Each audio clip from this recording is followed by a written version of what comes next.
Welcome to Conversations with Dr. Skip Mason, pastor, preacher, historian, author, teacher, librarian, archivist, world traveler, collector, family historian, avid reader, and creator of the popular Vanishing Black Atlanta Facebook page. With a lot of folks who love history. Most importantly, he's our dad who loves his family and who taught us the importance of our history and having important conversations. Join him now for this episode of Conversations with Dr. Skip.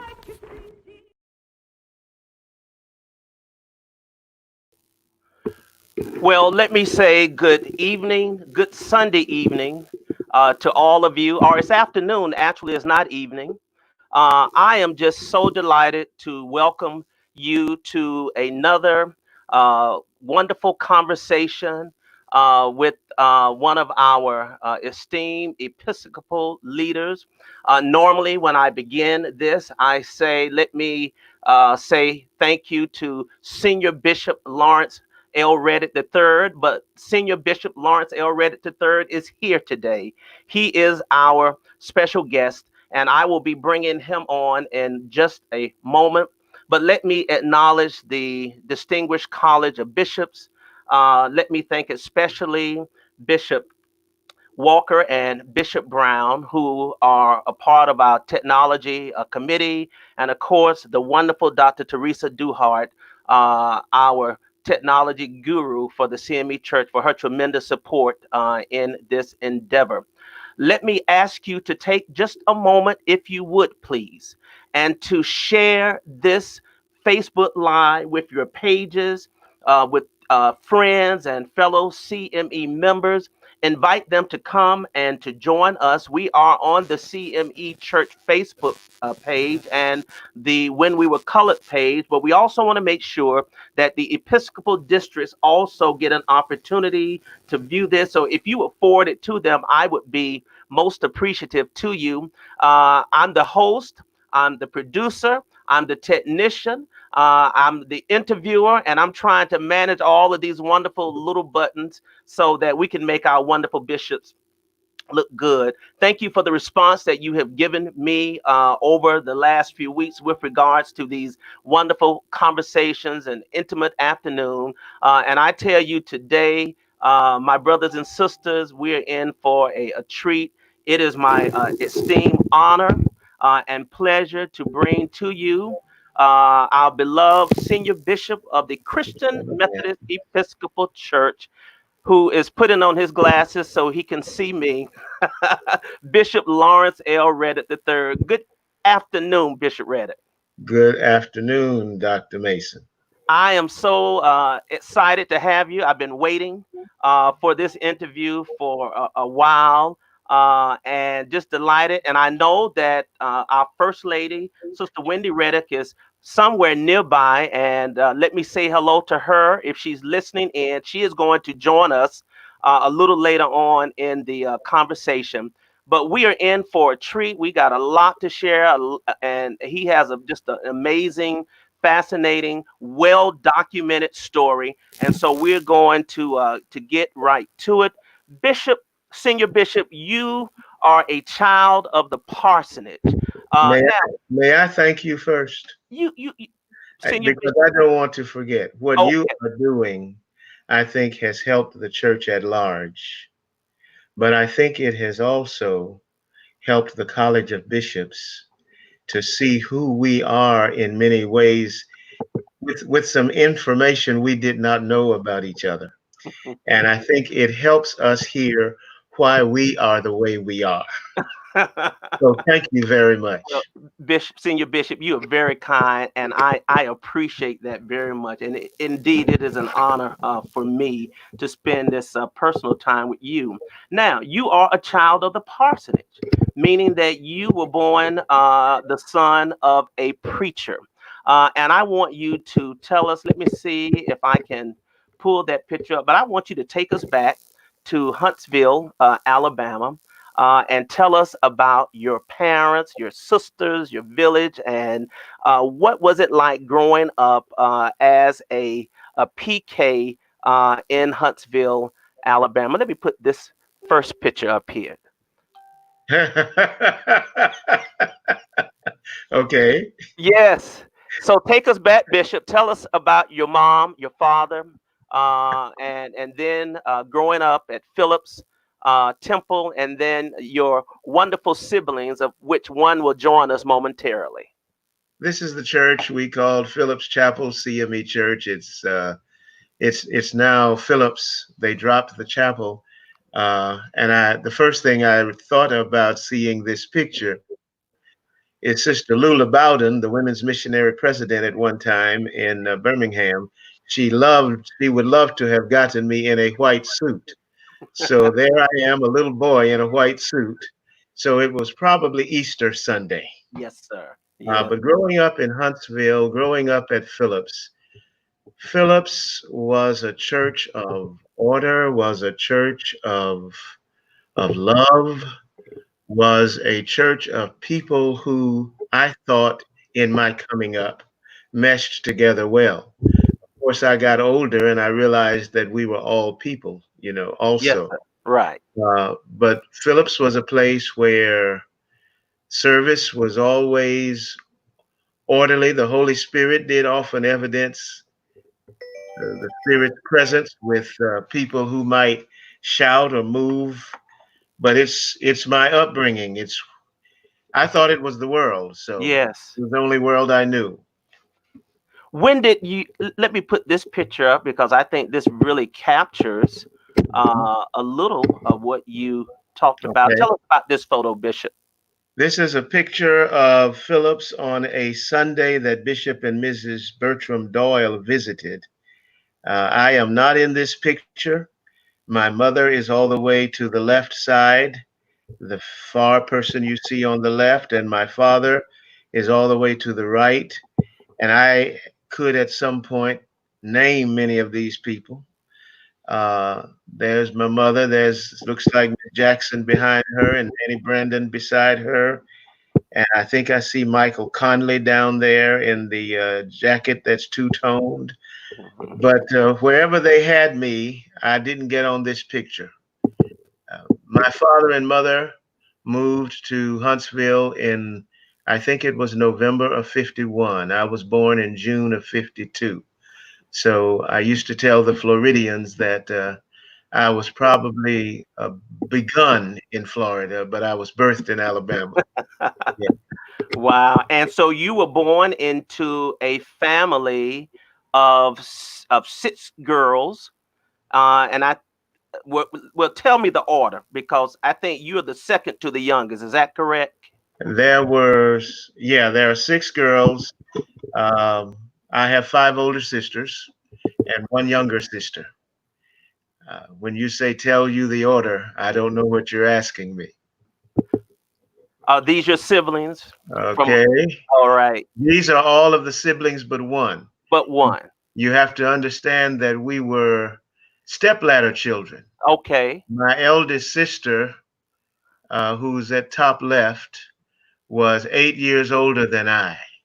And everybody else there you see was born within that same 8 year span. Within that same So 8 years. that's Peggy, and to her, and in the middle, Pat, and to the right, Pamela. And I believe this person on the left is Paulette, and there is Pansy, and then I am there. But there is a Portia who came along 8 years later, and we can't leave Portia out. But she Yes, just wasn't in this picture. in that particular picture. So tell us what your childhood was like. I got a few pictures I want to share. Uh, well, I suppose that was a fun day. That's an unusual day because this man whose neck I'm hugging barely ever sat still. Really? He was both parents barely ever sat still. They were always working, doing something. Um, and I think this might have been the time we were traveling from Miami to New York by car. Um, I think it was. Mhm. That's our collie, Tanya. She was a fierce collie, but she was the joy of a young life. That's the 1953 Ford behind you. that our parents drove.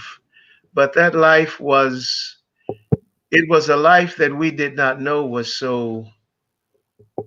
as poor as it was. I'll Mhm. say it that Okay. way.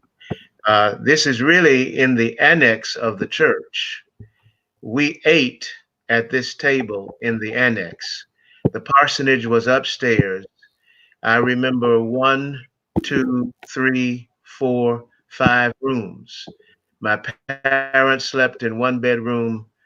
4 of us, including me, slept in another bedroom. Somebody slept in the kitchen. And I think there were about 3 people who slept in the dining room upstairs, as it were, because we also had with us Mrs. Lily Jones. Mm-hmm. Many of the people in the West Coast will know her. And my mother's sister, Aunt Judy. And I don't know when that was, but that was one of those days wearing that all-weather suit that lasted all year long. And in a hot day like this, it would sting the I'm thigh. sure. Yeah. I am sure. Well, I want to bring on, I think, a couple of ladies who you know very well, and they're going to share with us right now. Let me bring on your sister Pansy, and let's see. Well, I see Margaret, but I'm not able to bring her on right now. But hopefully she'll come on. Hello, Reverend Pansy Washington. Well, good afternoon. How are you?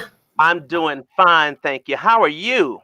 Doing fine. Doing So I fine. have Thank the you. honor of spending some time with your brother, our senior bishop. Would you tell us uh, about your brother growing up in Huntsville? And, you know, I think you told me that you are a few years older than him. So what was it like in your family when you all found out that you had a baby brother? Well, I'm not that much older than he is, so I can't tell You you what it can't. felt like at all. But I can tell you that everybody had to be happy because they were trying until they got a boy. Yes. And they finally got the boy that they were looking for in the family. My brother and I are almost 2 years apart, not quite. Okay. 2 years apart. Okay. Not quite 1 2. year, 6 months. 1 year, 6 months. He's exact. So that still makes me a little older than he is. Yeah. But tell me about growing up in the Reddick household. So growing up in the Reddick household, I think the one thing that I can say is we were taught early on more about love, more about thinking of other people. It was almost like we almost had to be perfect. With all the segregation going around, because we were brought up at a time where segregation was at its height. Yes. And so in addition to being preachers' kids, we were forced to always kind of walk a straight path, if I could call it that way. Yeah. Dad was a tough disciplinarian. He taught us at a young age to kind of internalize and seek yourself first. And I say that because anytime there was some type of sibling disagreement or any sibling rivalry going on, there was no fighting in the house. He would come and say, go to bed. And go to bed meant you had to stop and think about what you were doing. Yes. And you had to really relax and get quiet and be prayerful. And before you could come out of that period of solitude. But that's what we were forced with doing. Yeah. The other thing that I can account is our parents were core values were important to them and us. Honesty, integrity, it was where truths would come forth. My siblings and I talk about that a lot because we came away thinking that the world was good. Yeah. And that everybody was good. Yeah. So when we got out and away from home, got into college, we realized that there were some mean people out in the world. In the world, yes. Yeah. So we were kind of naive, but we realized that what they were doing was building character. Sure. They were building character. So we were taught early on. My brother mentioned poverty just now, and I just want to say this because my eldest sister, mom was working there, putting together some things for some persons and doing ministry as she would do it as well. And they were talking about the poor people, and Peggy said, well, where are the poor people? And she looked and said, 313 and a half Church Street. She said, that's our address. We didn't know we were poor, but we were poor. But it taught us how to trust. And it was always something to do. Always. We were always working. I can say this now, the picture you just put up, Larry is sitting there on the left next to Peggy, and then there's Peggy, Pat, Pam, Paulette, and myself. I'm at the very end. At the very end. And of course, this was before Portia was born as well. I see. Well, Bishop, you told me earlier that, and those of you who came on, you heard some of the wonderful music from Senior Bishop, and I'll play it a little later on. But you told me very early on that you really did not sing much, and I found this wonderful photo of the Reddick singers. They preceded Maddie Moss Clark and the Clark girls, but this is just an absolute wonderful picture. Am I to understand, Senior Bishop, that, and I think Sister Pansy, you told me you all used to travel and go around and sing at different churches? It called on us to sing quite a bit, yes. Yeah.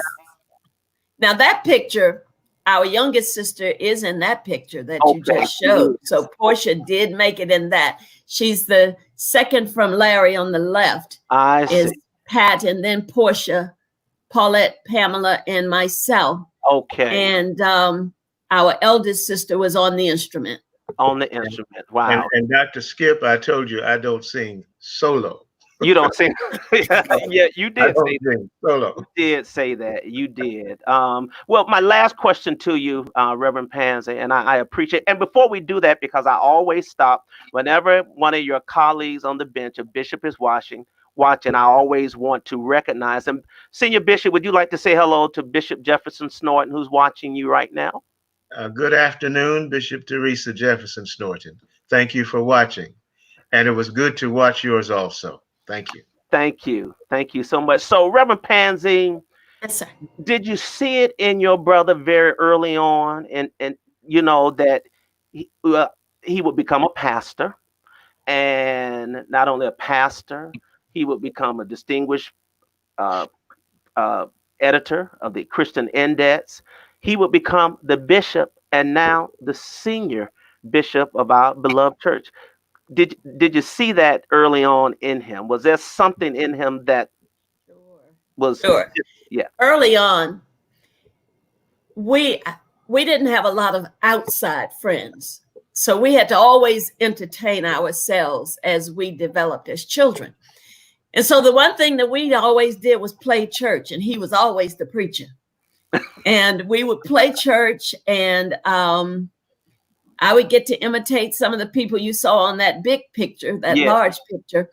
But what really got me was he's probably going to talk about his ministry. But the one thing that got me was when I was in high school, I could not go anywhere without him. And I asked him to please go with me to a football game. And he did not want to go because he was always serious, all about studying, all about reading his Bible. Well, when we got to the football field, because that was the only way that I could go, was that he would go with me. And when we got there, I got teased all night the next 2 weeks. because he sat in the bleachers with his Bible and he read his Bible. And that's what he did the whole time. Really? So he tries to pretend like he doesn't remember it, but I remember it vividly. You don't remember it? I never invited him to another game. I never did it. But we knew early on that he followed our dad everywhere. We all stayed in church all the time, but he also got to travel with Daddy to all the conferences when he was just a little boy. Yeah. And so, yes, we always saw in him. We did not know that he would be the senior bishop of the CME Church. I didn't see that, but we certainly saw his ministry develop early on as a boy. Yeah. Really. Yeah, very good. Well, Reverend Pansy, thank you so much for sharing with us and providing this additional insight, and for all the wonderful things you do for the Sitsi Episcopal District, because we work very closely together. So thank you for sharing a little insight on the senior bishop, and I hope that you will hang around and continue to watch the We will. And give Brother Washington my regards as well. Certainly will. Thank you, Reverend Pansy. You're welcome, Bishop. Okay. Bishop, so we tell us about your spiritual development. Yes, you were a preacher's son. You used to travel with your dad, but when did you really begin to become serious about wanting to read the Bible? And I think that someone shared a story. I don't know whether it was Dr. Welchel or someone that you showed up at a church and you had a discipline in one hand and the Bible in another, and that was pretty much, your trademark for those who knew you. Well, I'm from the North Central Alabama Conference. Let me get that plug in here. And in the North Central Alabama Conference, growing up, you didn't really go to a meeting without your Bible and your discipline. Yes, sir. And that's one place where people believe in what we now have as the Purple Book. But I was thinking about that question, anticipating it yesterday. Mm-hmm. My spiritual journey started with the people you saw at Phillips CME Church, but my journey of what I would call conversion, because I joined the church when I was almost 7. Okay. But my conversion experience really happened out of a period of mischief and misbehavior. Tell us about it. As a junior, in junior high school, rather, as a 7th grader, 8th grader at a place called Cavalry Hill Junior High School, I enjoyed proving that though I was the preacher's kid, I could be as bad as anybody else. Oh, boy. So I was into mischief, and I was into a lot of trouble. And with some people, I skipped school, and with some other people, we were disruptive. And the first year at that school, the 7th grade, and I guess it was because both my sister Pansy and I were there together, our father would carry us to one of the teachers who would drive us each morning. Because though it was a city school, we really lived in what would be considered a rural area of the city area that had just been annexed. Okay. And there was no bus from where we were to that school. So at that point, we rode back and forth. But after she became in the next school, where she went to high school, Dad would take me to school early in the morning on the way to work, which really meant that I got to school about 6:30. Oh, wow. And when the janitor would come, he would let me in the school. And I would go all the way to the opposite end of the school and have my time alone. But there was a teacher, Mr. Gandy, who would always come a little after 7, and I would open the door for him. And one day I decided to have some fun with him.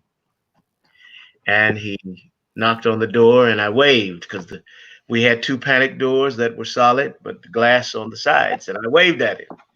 And he said, "Let me in." And I waved at him. And he said again, "Let me in." And I decided he was not coming in. Oh my goodness. And then he reached in his pocket and pulled out a key, which I didn't know he had because I was always letting him in. But there were panic doors. So I put my feet against the bottom of the panic doors and I held the panic bars. And I was just not going. You were determined not to let him in. Yeah. And he finally unlocked the door. He came in. He came in with his fist first and got pretty close to me. And he said, "Boy, I'm going to get you out of this school today." And about 8:30, someone came into the classroom and said, "Mr. Rice would like to see Lawrence Reddick." And going to Mr. Rice, the principal, it was usually meant you got 10 licks. And he sent you on your way. So I got ready for my 10 licks. And he was very upset. He said, "Boy, it's been suggested I expel you today, but I'm going to whip you and I'm going to tell your daddy." Now, I have to tell this part, although Kay Jones would get me. Joe Rice, my principal, was the father of Mrs. Kay Jones, who is the widow now of Dr. W. Clyde Jones. Oh, wow. And he started to whip me. And I'd had many whippings in that office. Right. So it was just 10 licks and you get on your way. He went from 10 to 11. And he went on to 15 and he went to 16. And then he got to 20 and he went to 21. And he went on to 25. And then I started to feel it. I had become so that I didn't feel it. But at that point, I started to feel it. He gave me 44 licks. Oh, my God. And I was angry. I was sobbing. I was humiliated. I did not want to see anybody, but I had to go back to the classroom. I did not in the classroom. I did not want to talk to anybody. And that lasted for weeks. And in that period, you just shut down totally. In that shutdown period, I began to see how silly we were acting. And as I saw how silly I was acting, it began to create in me a spirit of, why do you want to keep doing what you're seeing going on in this room? Yes, yes. And about that time, and what Pansy was speaking about, when my sisters had to go somewhere, Daddy wouldn't let them go alone. I was supposed to be the protector, haha. Right. He had that concept. Yes, sir. The male needs to go with you. My sister Paulette had to go to the Youth for Christ rally to sing, and I did not want to go. But at that rally, it was a Huntsville-sponsored rally. It was an integrated rally. I remember hearing Tony Fontaine sing. I had never heard about him before. I didn't know who he was. But he kept singing the song, "I've got peace like a river." Yes, yes. And that was the night I really gave my life to Christ. And of course, they had counselors to meet with the people who came down. And my counselor was a lady named Mrs. Goodrich. Okay. And Mrs. Goodrich gave me a little testament of the Gospel of John. And she said, "Turn to John 3:16 and read it for me." And I did. Mm-hmm. And she said, "Now read it again. And everywhere it says whosoever, I want you to use the words Lawrence. For Wow. God so loved the world."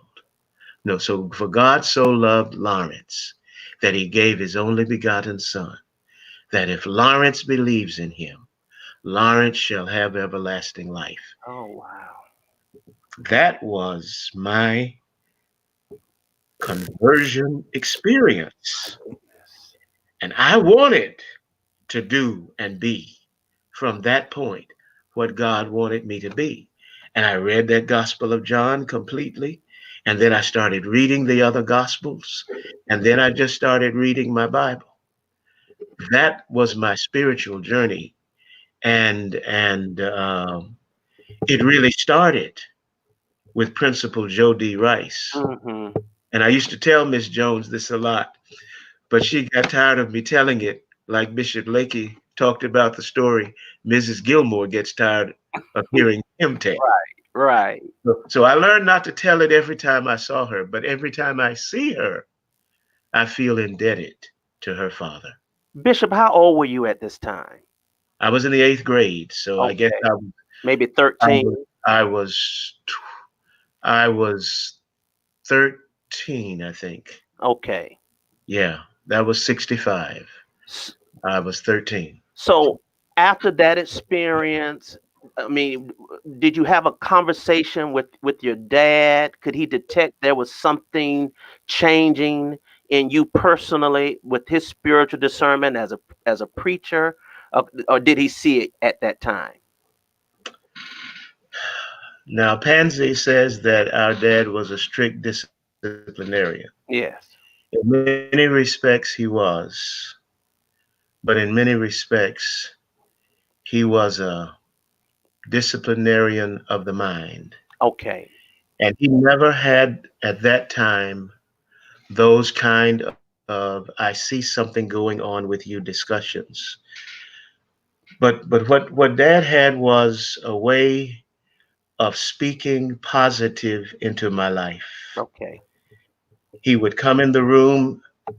Well, let me mention, if my mother were waking me up, my mother would come in the room and turn on the light and say, "It's time to get up." My daddy would come in the room and he would turn on the light and he would say, "It's time for all young Christian men to be up." Or he would say, "It's time for John Wesley's Methodists to be up." Oh Yeah. my goodness. So he had a way of building the Sure. positive, at least in me. Yeah. But you got to He love never, your mama's way of getting up too, though. I like that oh, too. yeah. Well, my mom was all business. And while Pansy says dad was the disciplinarian, most of my whippings came from my mother. Oh, And she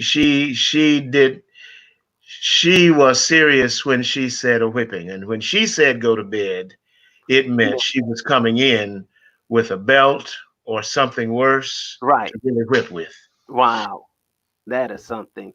So, when did you, okay, your conversion experience, when did you accept your call? How did you accept your call to the ministry? And then I know you were licensed by your local conference. I want to share that certificate, but walk us through that story, Senior Bishop. When I was doing that period, and when I was 13, Mm-hmm. of reading my Bible, going through the scriptures, I also was sleeping in my father's office. Okay. Wow. And I remember the day I pulled out this gray book. It was the minutes of the 1958 General Conference. And I read it because at that time, my father had also announced that he was an aspirant for the office of bishop. Really? And I wanted to know more of what he was into because even though he worked every day, he would take off and take journeys to annual conferences. And I wanted to know more about that. So I started reading more about the CME Church. The first journal I read was 1958. And now that's when he and I started talking about the church because I said, "Daddy, I just finished reading the General Conference minutes of 1958, and Bishop Murchison was elected the bishop then. And I don't see where he said anything in the conference." And he said, "That's what they do, son. They don't talk much when they are running." Yeah. And then after I read that one, I read 62, and then I read 54. And that's the one that astounded me because that's where I read Reverend L. Reddick of the North Alabama Conference made an eloquent plea to retain the name of the Colored Methodist Episcopal Church. Church. Wow. I said, "What?" And so I asked him why he did that. And he explained to me how he felt. He didn't like the resolution saying that We must use another word, retaining the sea. And in our atmosphere, even though the Methodist Church was officially the Methodist Church, we generally called the Black Methodist churches ME churches. Mm-hmm. So to call ourselves the Christian ME Church, this is what he told me, was to say something insulting to them. So he was not in favor of the change of the name. And if you look at the votes, which are in the 1958 discipline, Yes. many of the no votes came from Alabama. Okay. Wow. That is an incredible story. And you stumbled onto the fact of your father's name in those minutes. I did. Oh wow. That is incredible. So you were licensed. Tell us about your being licensed as a local preacher. I think I have that your local preacher's license. That's it. Yes, That's it. 1966. Signed by, yes, sir, on the 3rd day of July. Signed by Reverend R.E. Brooks. By the way, I do not understand preachers who tell me I need a new certificate because I lost mine. Oh, I find it very hard to understand. I'm sure. And I know we go through problems, but then I asked them, well, when were you ordained? I'm not sure of the year. And you don't know? I'm very serious. It was always important to me. Yes, sir. And in about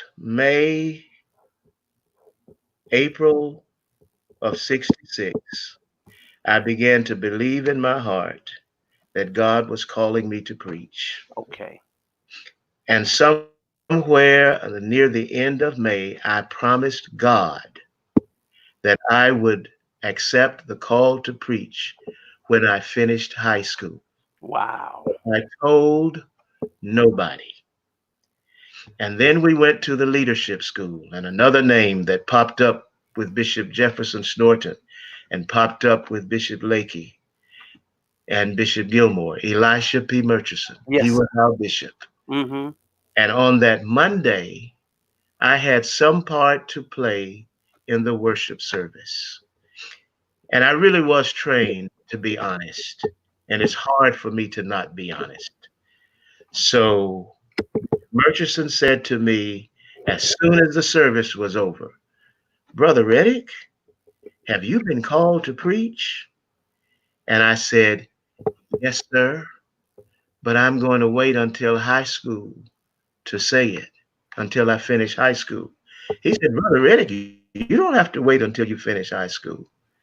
And so I spent that week, because that was a time in leadership school at Miles College when we would stay with families and houses.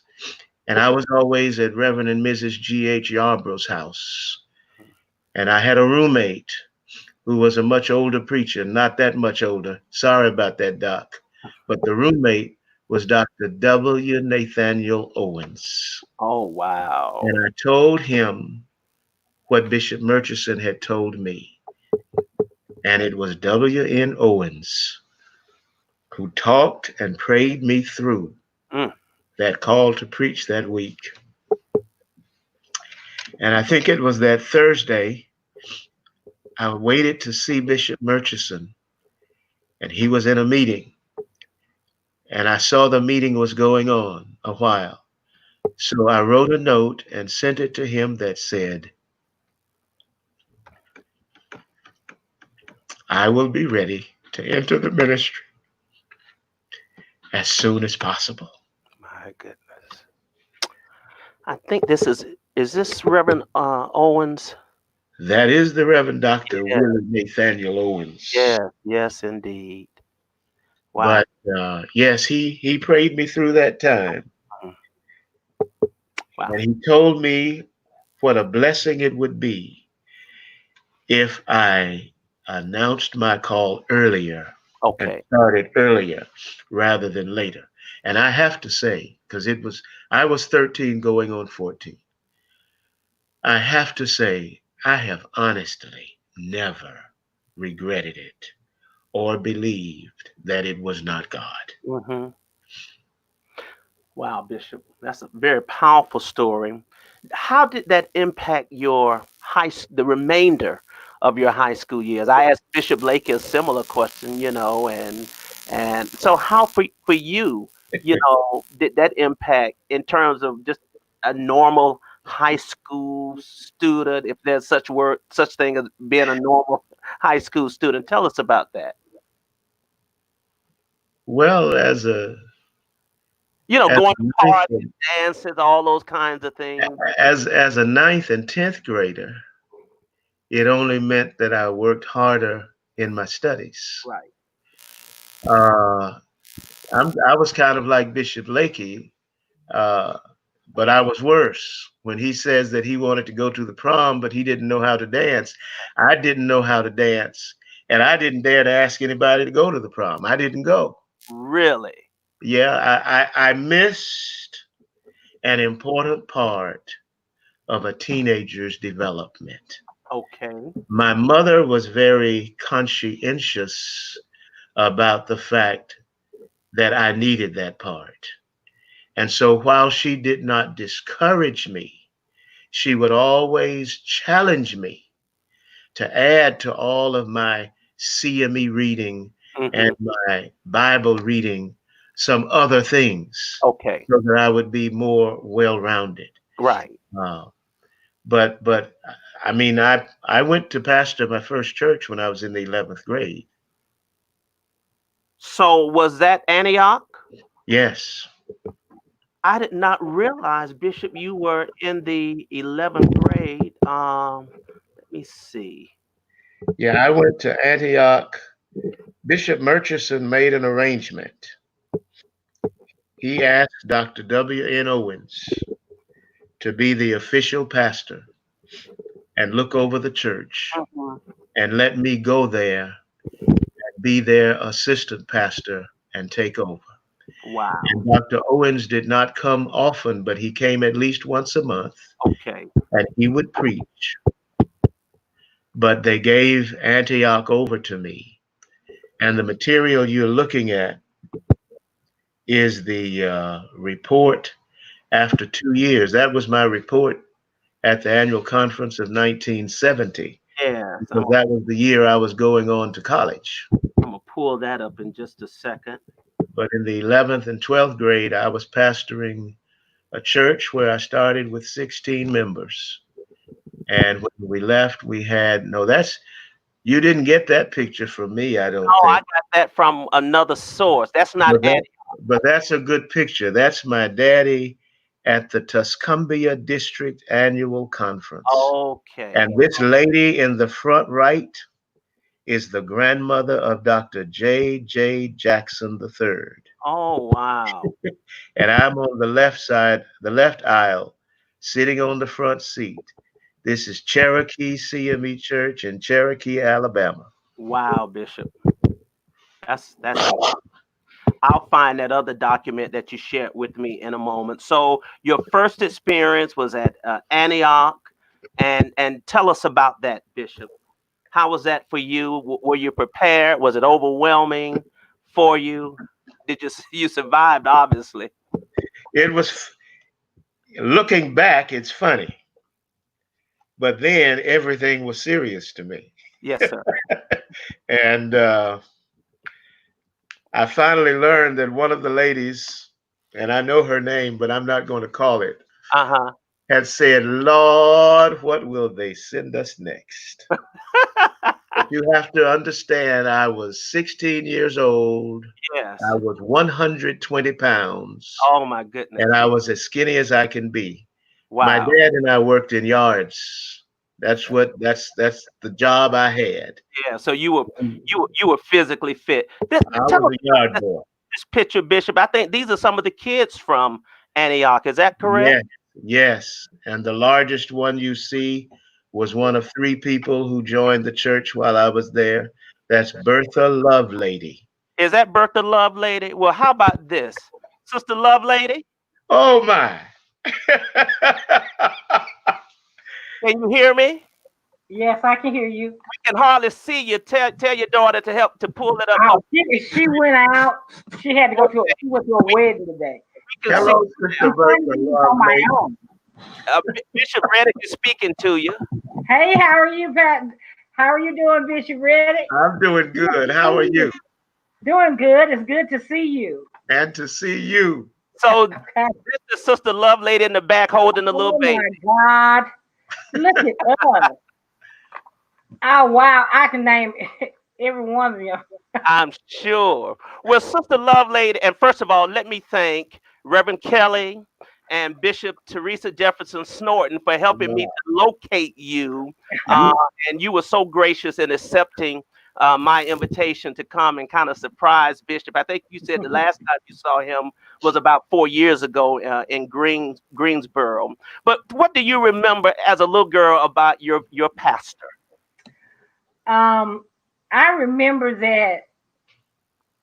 Well, the children loved him because he taught us music, taught us hymns, and I can remember on Sunday morning getting up, having to help get dinner ready for him.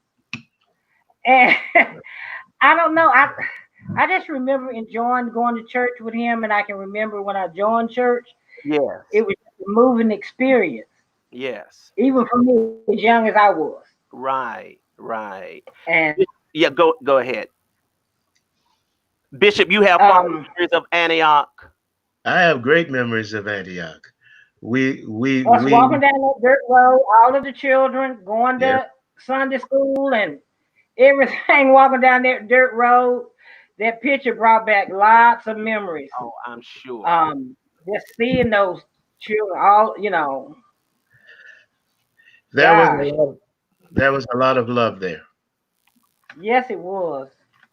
Bishop, this is your first. The longer he was there, the members just grew to love him so much. The older ladies and Yeah. everybody, because he was just such a blessing to us. Yeah. Really Bishop, was. you remember this report? This is your annual report from Antioch, July 23rd, 1970. Yeah, and then And it's a great report. I read through the book. You know, you were ahead of your time in terms of publication. It was can you put that picture back up? I sure can. Because what you see, what's happening is, and this was taken by a Huntsville Times reporter. They did a story on us. Mm-hmm. Those 4 men on the left are digging a foundation for a new church building. And that's me trimming shrubbery up in the front on the right.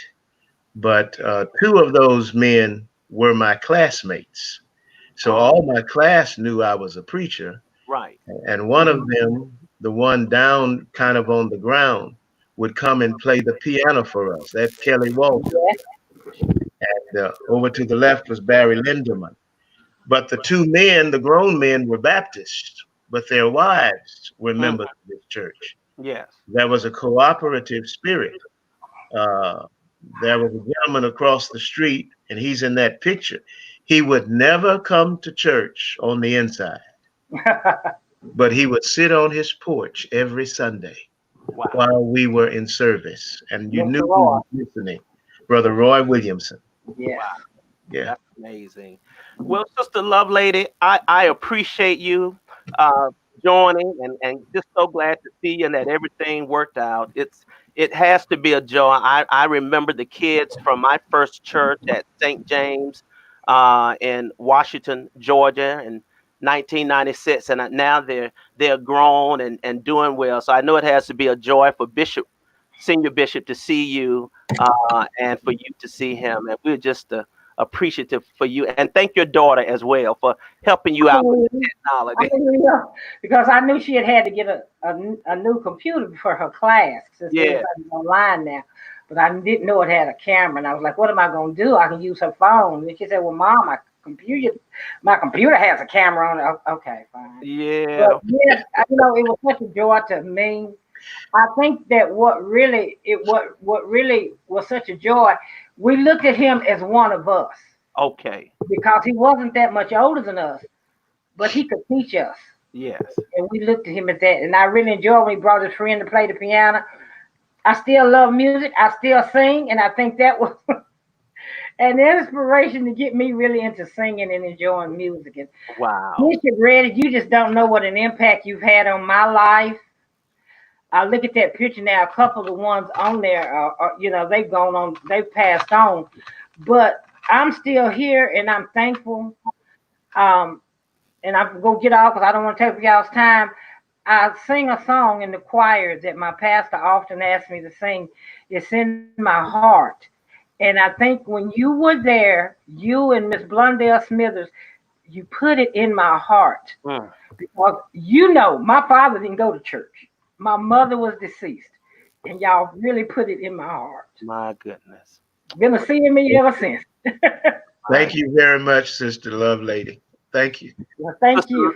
Thank you, Sister Lovelady. So nice to meet you. Okay. Nice to meet you too. And hopefully when we're visiting my daughter in Atlanta, we can come by to your church and visit. Coming to West Mitchell, 560 Martin Luther King Jr. Drive. Whenever we're back in the building, I'm going to look forward to seeing you. All right. Pastor, my regards, okay? I will tell him I will. And thank you. Amen. Thank you. And Bishop Jefferson Snorton, thank you very much. That was quite a surprise. Well, I'm glad, Bishop. I'm glad we were able to find her. We want to kind of fast forward just a little because I have some wonderful guests waiting to come, and you know them very well. But before we get to them, you graduated from high school and then you go on to college. All right. Would you just tell us about your college experience? I think you chose Ohio Wesleyan College. Is that correct? That could be the case. That could be. Tell us about your experience and why you chose that particular school. Well, I have to tell you that I was an impressionable child. Okay. And that my parents, both of them, loved Bishop Bertram W. Doyle. Okay. They admired him. They loved him. And even when he was no longer the bishop in Alabama, at Christmas time, we would drive to Nashville to shop. Oh, wow. And we would always find time to go by Bishop and Mrs. Doyle's house. And when I was about 9 or 10 years old, one of those Christmases, my father and I went upstairs to his house in his study because he and my dad wanted to talk. And I remember him pointing his finger at me and says, "You need to go to Ohio Wesleyan University." Oh, wow. I didn't know what it was, but it was a seed planted in me. And I was impressionable. Yes, sir. And he said it, and I never forgot about the school. And when it was time to go to college, that was the first school I applied to. And I asked for early decision. And by the end of September, I knew I was going because they accepted me, and that was it. Was it a good experience for you? What did you major in, Bishop? I majored in philosophy. That was not my first major. Okay. My first major was journalism. And at the end of my first year, Bishop Doyle came to campus because it was his 50th anniversary of graduation. And he said, "What's your major?" And I told him journalism. He said, "You're wasting your time." And I told him, "Well, I want to be the editor of the Christian Index one day." Right. "You're still wasting your time." Right. He said, "What else do you like?" And I told him the classes I liked, and philosophy was one of them. Okay. He said, "Well, major in philosophy. It'll teach you how to think." Yes. And I kept taking philosophy courses until I had enough for a major. And I also saw I had enough religion classes close to for a major. So I had a double major of philosophy and religion. And we used to joke they were in the same building, but the hall separated the two departments. And we called that hall the Gaza Strip because they didn't relate to each other well. But Each other, right. it was a good major for me. And Ohio Wesleyan was a good experience. That's good. That's great. You graduate now. Are you still pastoring in college? Do you have a church at large? The late Dr. Anzo Montgomery, my first year of college, asked me if I would come to Lane Metropolitan in Cleveland Okay. as a youth minister. And I spent about a year and a half, working with him at Lane Metropolitan. He had a great impact and influence on my life. Yeah. I think I admired that he was so much unlike my father. Mm. And I saw ministry from a different perspective. For example, one Saturday we were headed into the church. There was to be a funeral at 2 o'clock. It was 1 o'clock. And when we got in the church door, there was a pile of trash that the janitor had not gotten up. My father's training would have been, get that up now. I said to Dr. Montgomery, shall I get a broom and get this up? And he did not miss a step. He Wow. kept walking.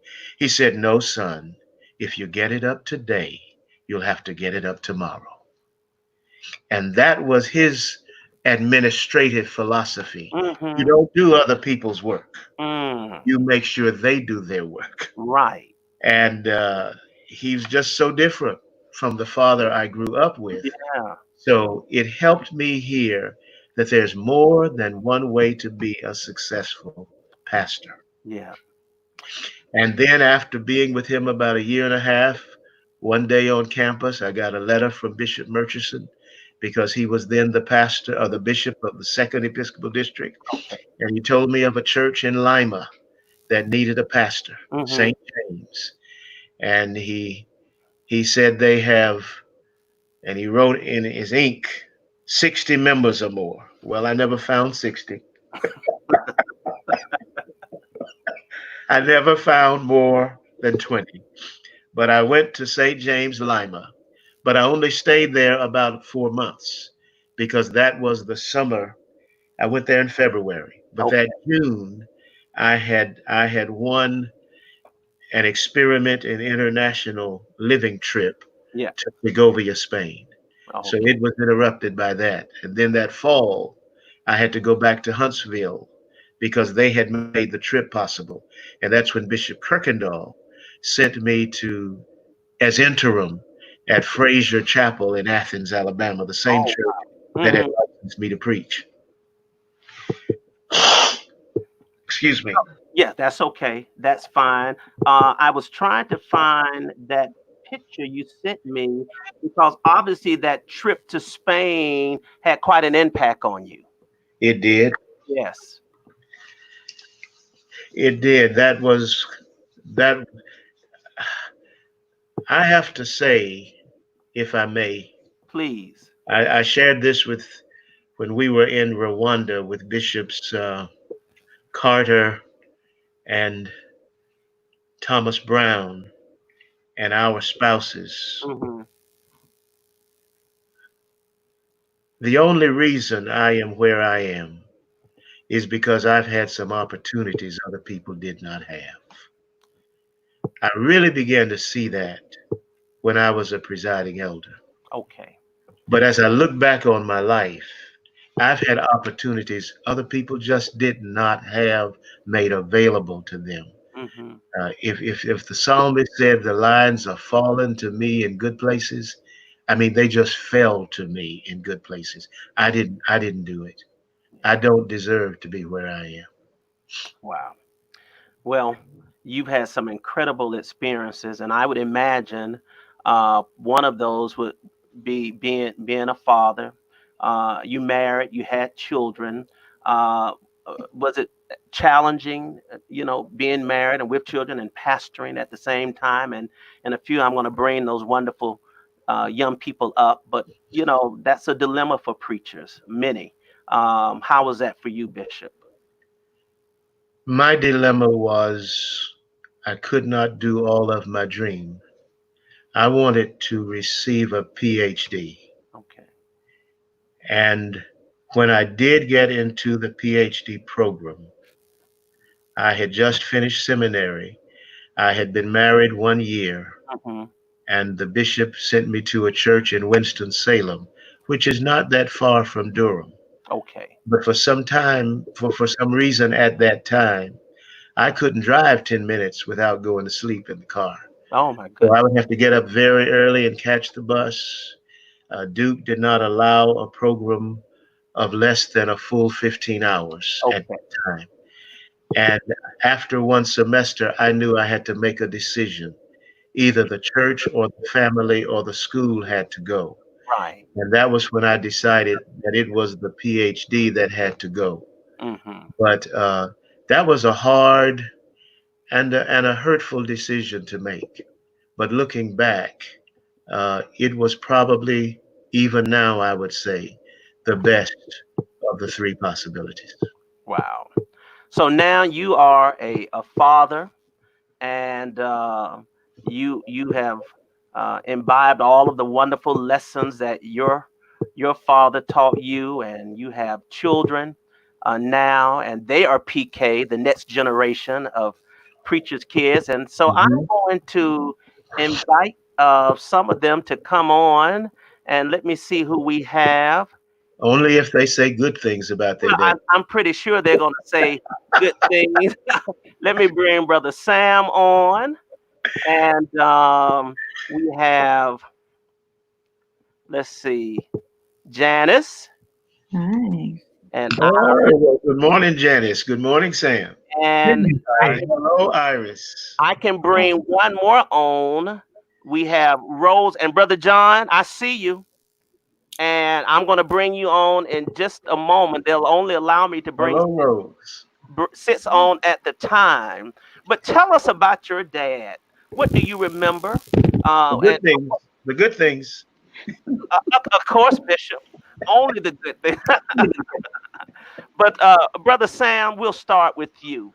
What do you remember being about your dad, and being the proverbial preacher's kid, if you will?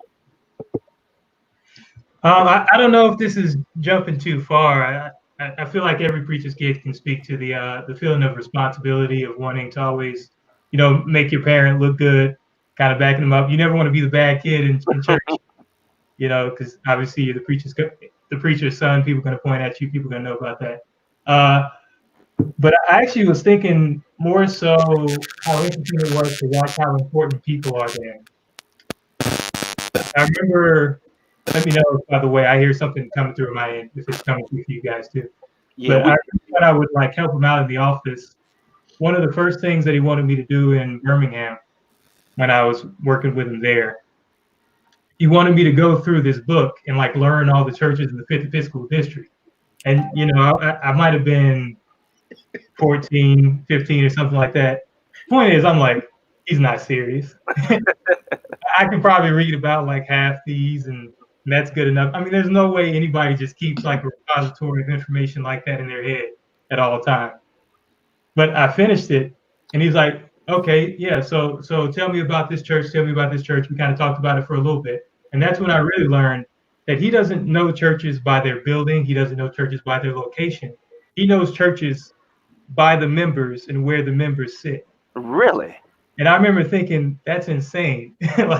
This is when he was the bishop for Florida and Alabama. And I was like, how do you keep all the churches in Florida and Alabama on tap like that? And it's serious. I used to ride with him to meetings to meet with each and every individual church, because he wants to meet with every individual church Right. within his district before he leaves. And I would just be astounded that he could show up and be pointing out, oh, this is Sister so and so over here. She usually sits about third row. This is brother this from over here. And I was just amazed that somebody could care so much. Wow. Wow. That's an amazing feat, to be able to remember where people sit, and to be able to remember those names.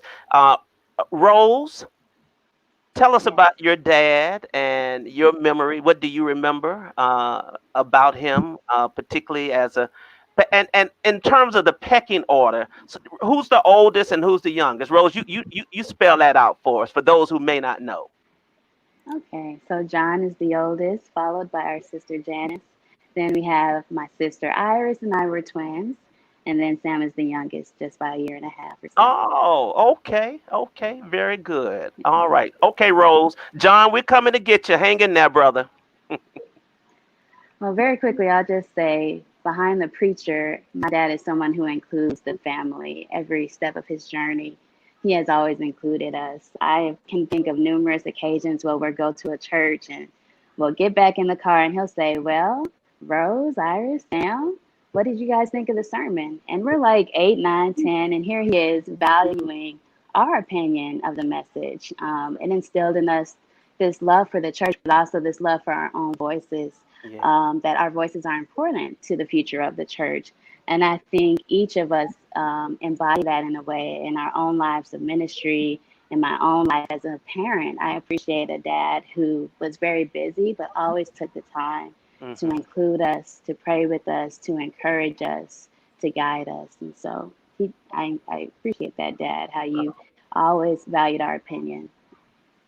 And as an 8-year-old, when your dad asked, how was the sermon, what would you say? Often we would say it's too long, or just try to remember at least one point. We got into a rhythm where we knew to at least remember one point from the sermon so we could have something to say in the car on the ride back to Daddy. Because you knew it was coming, right? We knew it was coming. Yeah, that's great. Iris, how you doing? I am well. Good. Thanks for having us. Thank you. I'm so glad you all are here. Tell us about your dad. Sure. I'll be quick as well and just speak to this pursuit of excellence that I think has been a lot of ways exemplified in you all's conversation so far.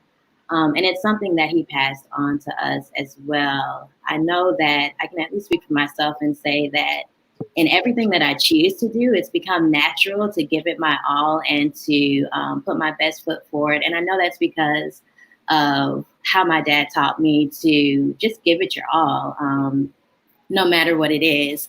And so I really appreciate that. Not only did he teach us that, but it was very important that he exemplified that and he embodied that. So in all these trips that Rose and Sam have referenced, we saw him exemplify excellence and also humility in a very powerful way. And so for me, that's what I try to carry every day is this pursuit of excellence along with a dose of humility. And I know I have my dad to thank for that. Oh, that's beautiful. Thank you, Iris. Sister Janice, how you doing? I'm well. How are you? I'm doing fine. Glad to have you. Now tell us about your memory of your father. My dad is probably the best storyteller I know and probably the wisest person I know. And so he's most certainly one of my favorite people to talk to. He hangs up quickly and he knows he does. And I had to say that here just so I won. No, but seriously, he's definitely equal parts brilliant and humble, like Iris said. And I think I've never met another person like that who can, thinking about I was listening to him talk earlier about majoring in both philosophy and religion. And though I've known that, it just occurred to me like that's a pretty good sum up of how he ministers is he's found the way.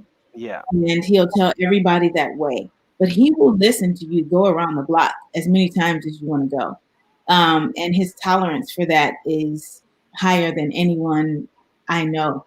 And so I think, with us, he's garnered respect and love and everything great that you see and you all love. We just got an extra dose of that. So truly feel blessed. Wow, that's great. Well, I need to bring Brother John up, and can I trade places with one of you? I won't pick. Okay, Rose. All right, let me take you off, and let me bring Brother John up. Hey, Brother John. Hey, how you doing? I'm doing fine. Got the oldest waiting to come. But listen, you've heard your brothers and sisters talk about your dad, and I would say the same and ask you the same question. But also, what was it like when you found out he was going to be a bishop? He got elected bishop, John. Wow, what was that like? It felt, it's interesting. It felt like it was the next thing. I think one of the things I really appreciate about my dad is his honesty. There's just this integrity that he tries to. I think it takes courage for people to be honest. And I know that when I ask him something, his answer is going to be an answer that in his heart is true. And so it just felt like the things that a bishop should need, which I believe are some kind of, honesty and integrity and things like that. It just felt like it was the next step. I mean, when I was a 4-year-old, he was running for the Christian Index 4 or 5. And so I just remember all the general conferences and everything like that. So it just felt like the next space and move, Wow. I don't know who's this in this lab. Which one of the sons is this? Dang, that's me. Look at the decade. So is this you, John, or Sam? That's John. It looks like I'm in Sam's lap. That's what it is. No, yeah. It really does. Well, Bishop, tell us about your children. Well, What they mean to you. They are very independent. They have strong ethics among themselves. It's not just about working hard, but their values are good values. So I'm very proud of them. I do have to tell this story on Iris, though. When I had gotten an invitation when we lived in Memphis to preach in Shreveport. Iris is also one of those people who will always tell you the truth. So don't ask her anything if you don't want to know it. If you don't want to know the answer. And we were packing up to drive to Shreveport, where I was supposed to preach on Sunday from Memphis. And Iris said, "How long will it take to get to Shreveport?" I said, "Oh, about 4.5 hours." And she said, And I stopped. I said, "What?" "Drive 4.5 hours for a 30-minute sermon." And I had never put it in that perspective before. So they teach me, they challenge me, and I appreciate them very much. That's a classic line. That is a classic line. Well, I'm appreciative. And listen, I was first introduced to you all, and I don't know whether it was a general conference or a convocation, but Senior Bishop invited you all up to sing. And that was my first time hearing you all, and it was just absolutely incredible. Now, are all of you all musically inclined? Not Sam. Not Sam. So you don't sing, Sam? I'm not going to say that I don't sing. I'm just going to say that I don't sing professionally and I don't do music professionally. Okay. But the rest of you, are you all, I mean, what are you doing now, professionally? Tell us what you're doing now, and are you still actively involved in music? Because Sam, we'll start with you.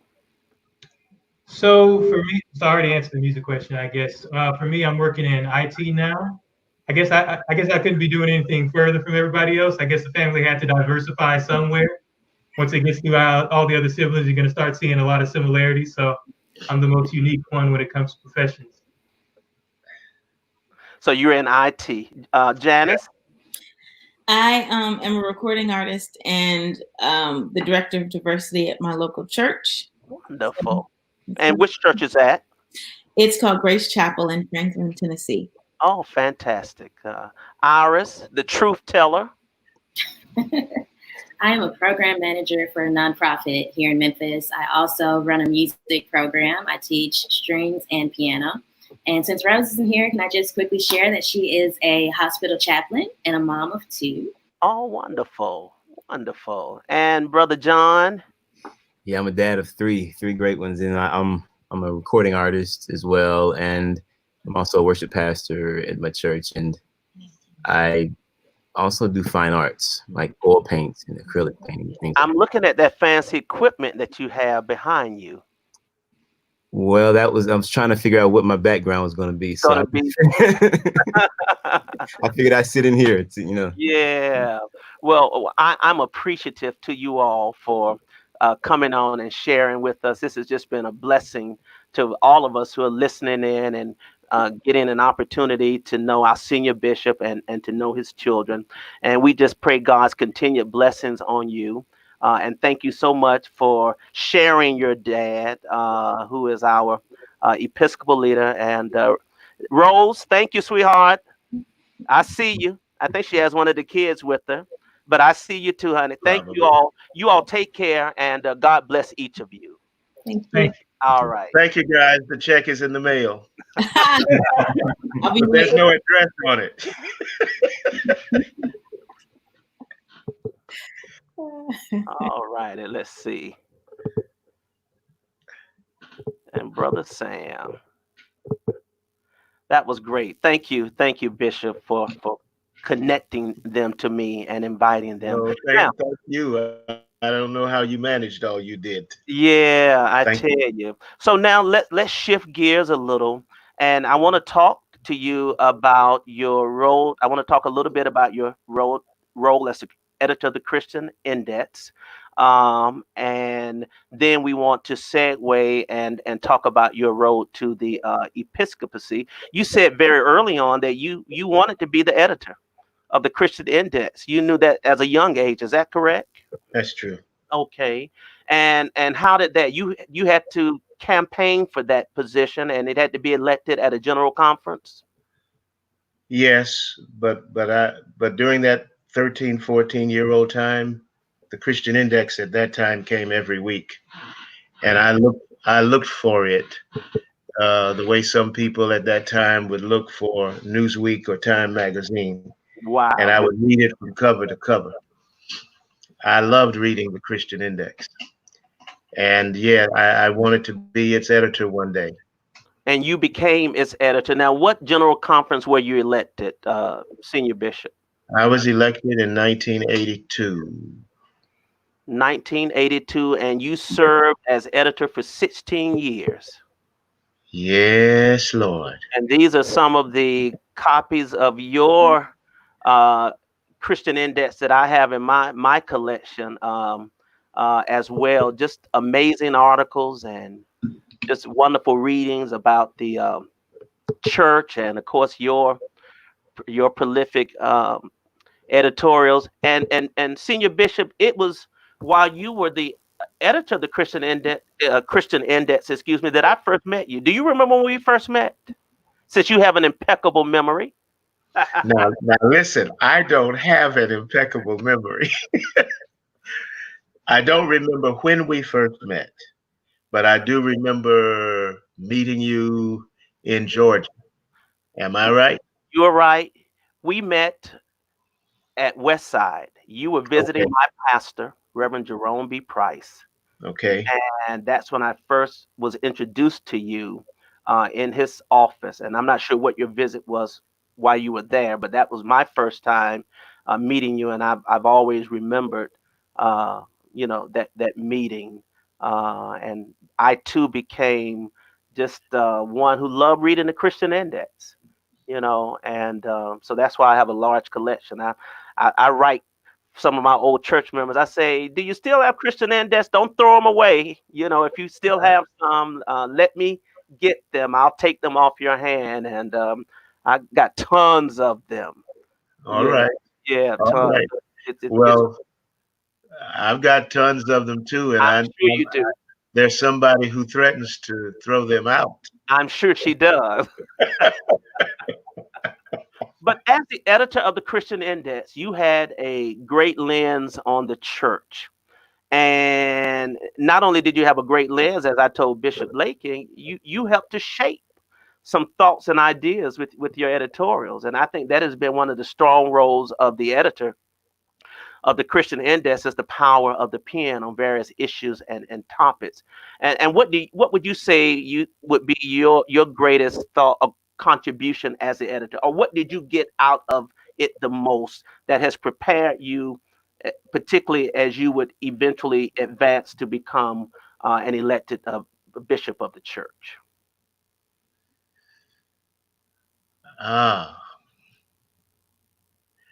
I think the perspective you receive as a general officer is an understanding that this church is not the same everywhere. Mm-hmm. This church is culturally so different in so many places. And that's not the perspective I had growing up in Huntsville, Alabama, uh, or in North Alabama. I thought the church was one kind of church, but a general officer begins to see that the church is different in different places.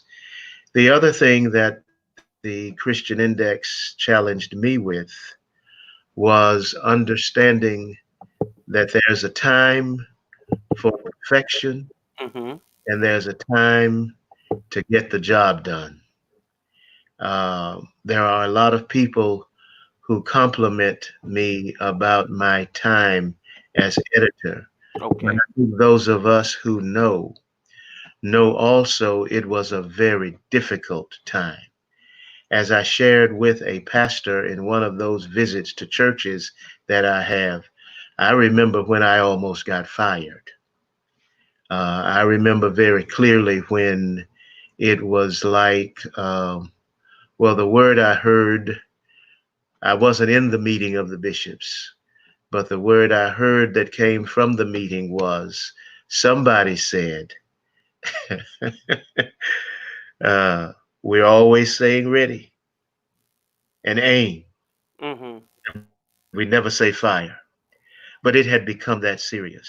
Okay. And were it not for the help of Dr. Lonnie Napier, and then the help especially of Dr. William George Mm. as publishing agent, it would not have come to a place where it was appreciated and got more regular on its schedule.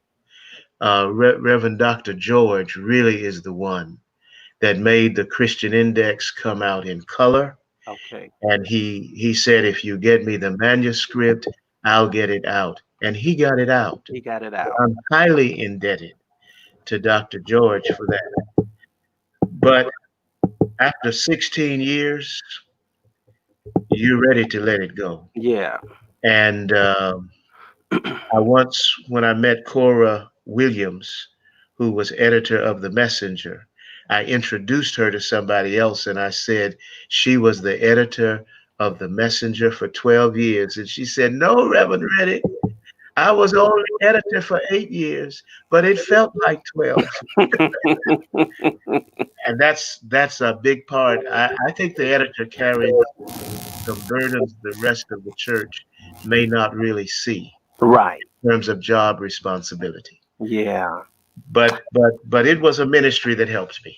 I'm sure. And Bishop, when did the, and you may have mentioned it, uh, when did the weekly stop?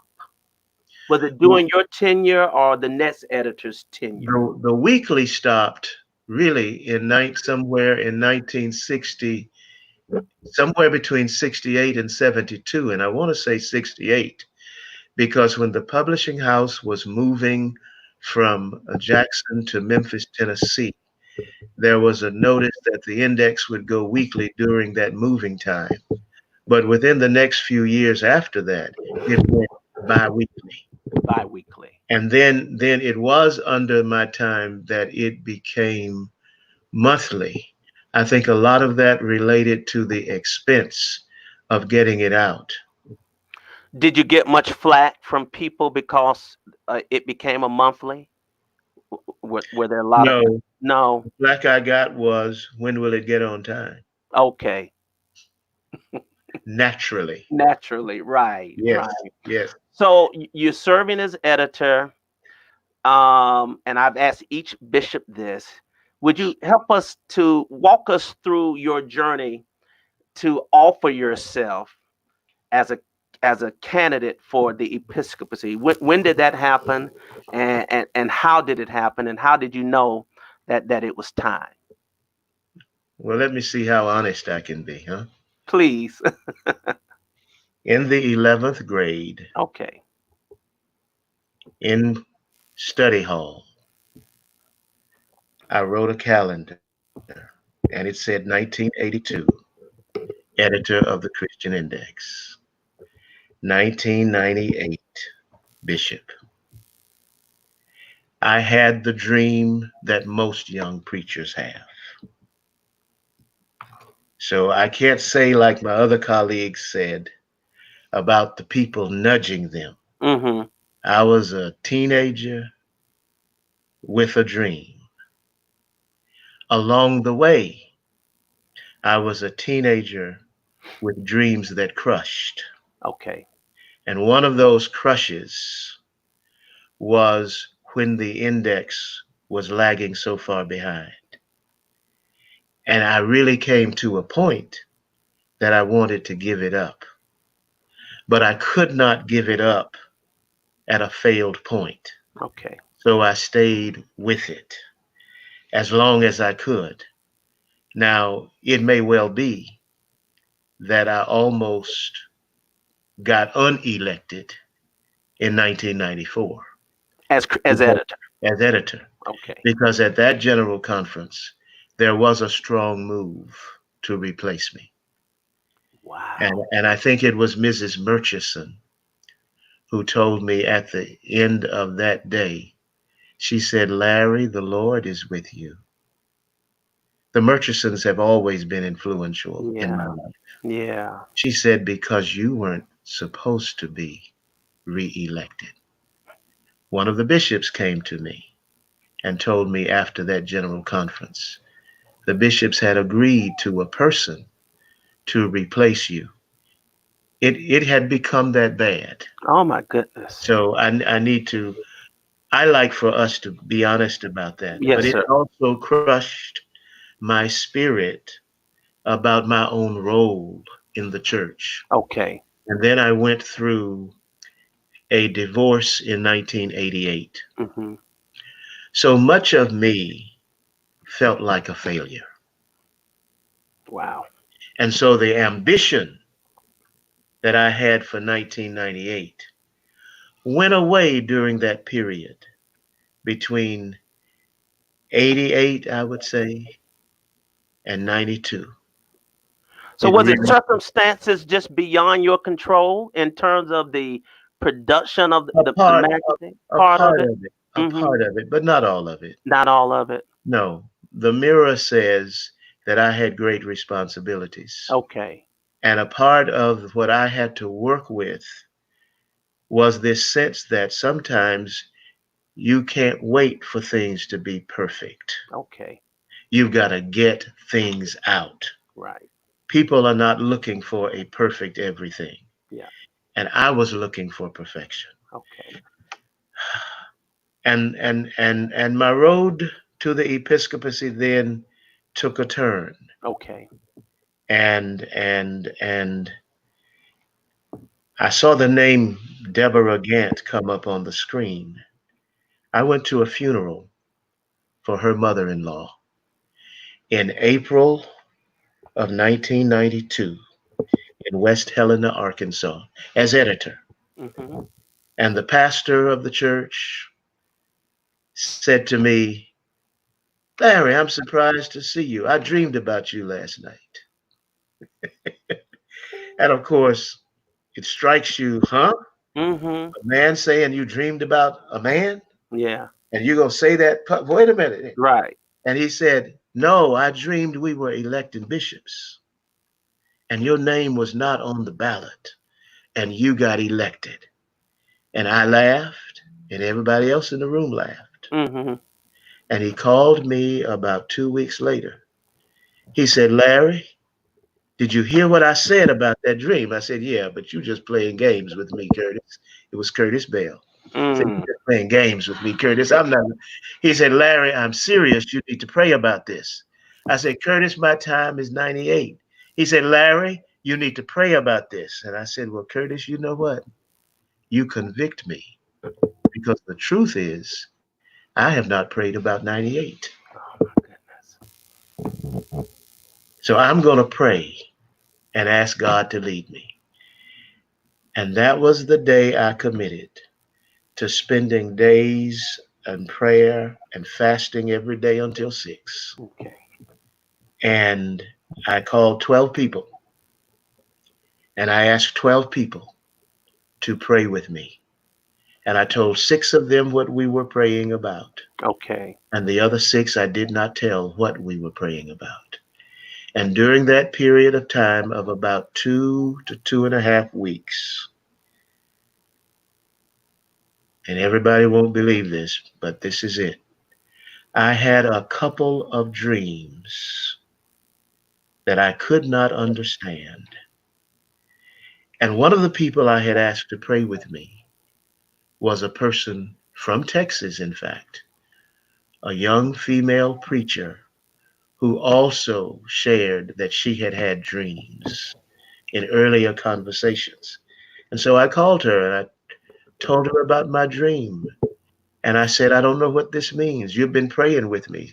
And she said, I have dreams, but I cannot interpret dreams. Mm. And she told me who she thought was a dream interpreter. And I said, okay, thank you. And I decided I'm not going to call him. I didn't disrespect him, but I wasn't going to share my intimate side because I did not know him that way. And then a few days later, she called me back and she said, I had both of those dreams last night. And she described those dreams to a T in terms of the setting of each dream. And in one dream, I realized that there was a calling. And in the other dream, I did not know how they were connected, but it was family related.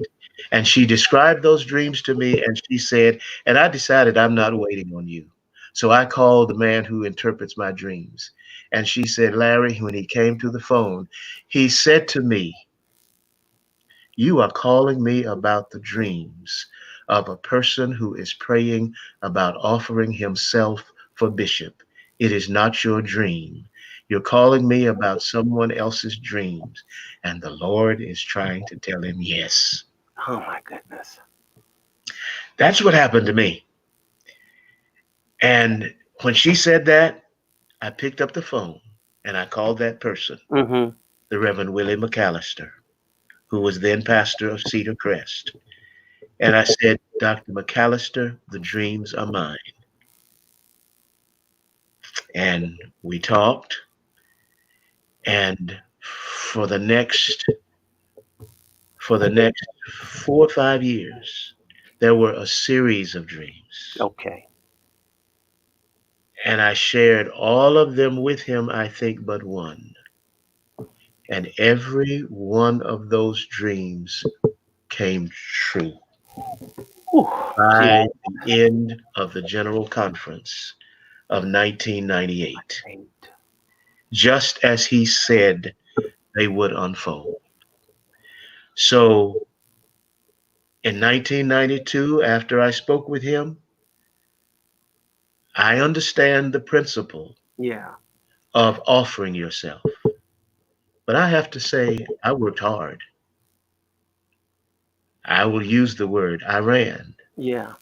I was convicted and convinced that this is God. Because the first time I announced, it came across like I was a joke to some people. Really? Yeah. Yes. And the first persons I told were the bishops. Okay. And it was interesting to me that only 2 bishops asked me, how did the Lord speak to you? And those 2 bishops were Nathaniel Lindsay and Henry Bunton. And so I told them about those dreams. Henry Bunton broke down with tears and said, that happened to me. Oh my goodness. And he talked about being in a hole and he could hear voices up above him, but he couldn't get out of the hole. And somebody threw down a rope and let him up, and he came up, and it was the General Conference. Nathaniel Lindsay talked about telling the dream when he was Secretary of Evangelism at ITC, and that was the year he didn't get elected. And people said, I thought you said the Lord said you would be elected. Well, the Lord didn't say when. But that was why I was so resolute Sure. after 92 that I must do this. Okay. And I did not know how things would come out. I believed with all my heart what would happen. And so, if Bishop, how old were you in 1998 when you were elected? I was 46. I had just turned 46 about 10 days before I was elected. So that was really, you were one of the youngest of recent times in terms of age to be Sort of, elected. kind of. I used to try to say at that time, because the college that the college of bishops that was present at that time included the class of 82. Okay. And I used to say, I'm the same age Bishop Lakey was. I'm the same age Bishop Graves was when they were elected. Yeah, it just appears that you seem younger, you know. Well, I was shorter. Okay. And at that time I was narrower. I mean, physically, y'all. But, wow. But in fact, after I had been elected, yeah, and competed with the bishops, one of the delegates who supported me said, "You look like a little boy sitting up there." That's just that. I wasn't aware of that story, Bishop, and it's just an incredible testament to your own faith and fortitude and vision. And I can imagine, you know, what you felt like when things did not all pan out the way you wanted as editor, but God had a greater purpose. And I asked the question to all of the bishops and plan on doing it because I think those of us who are listening and watching, we're always intrigued about the story to the Episcopacy.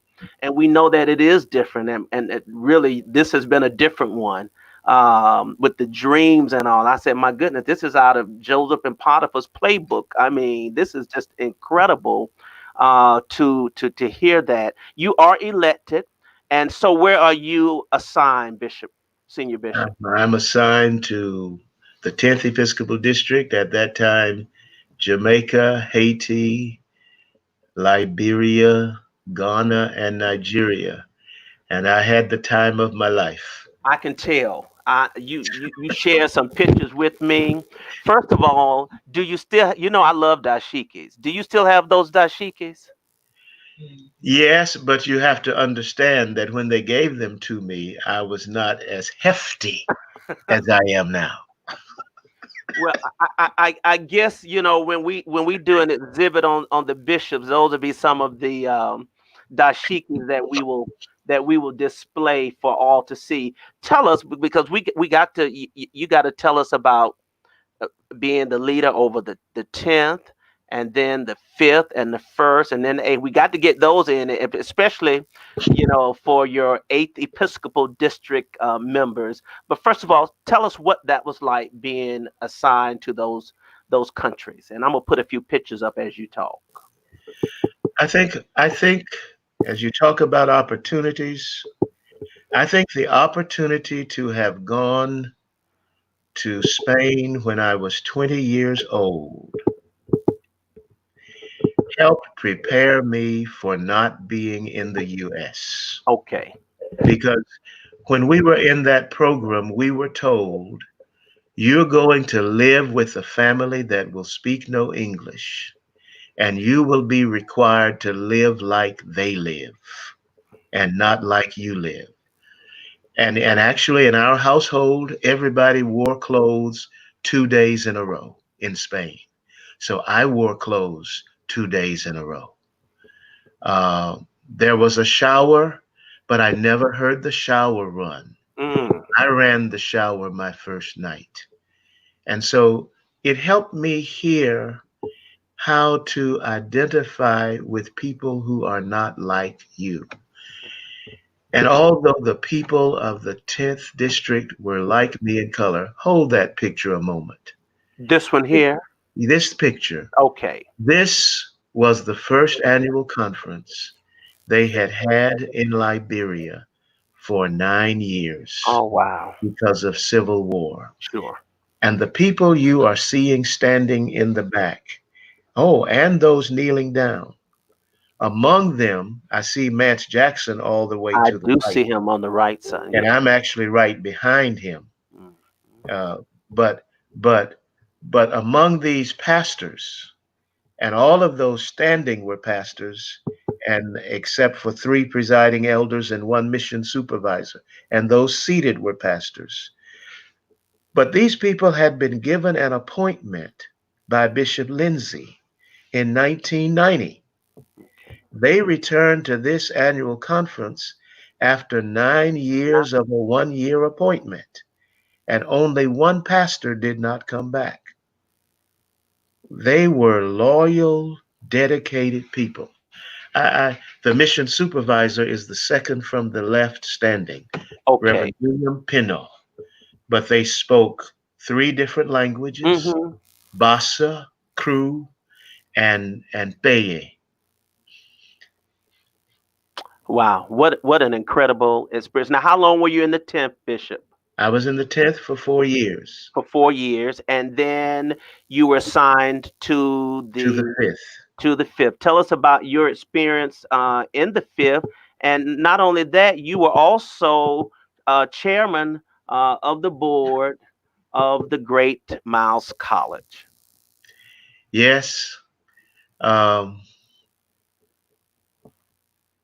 When the bishops were meeting and scheduling what their recommendations would be, I was not slated for the 5th. Okay. I was slated for another district, and I had a very restless night.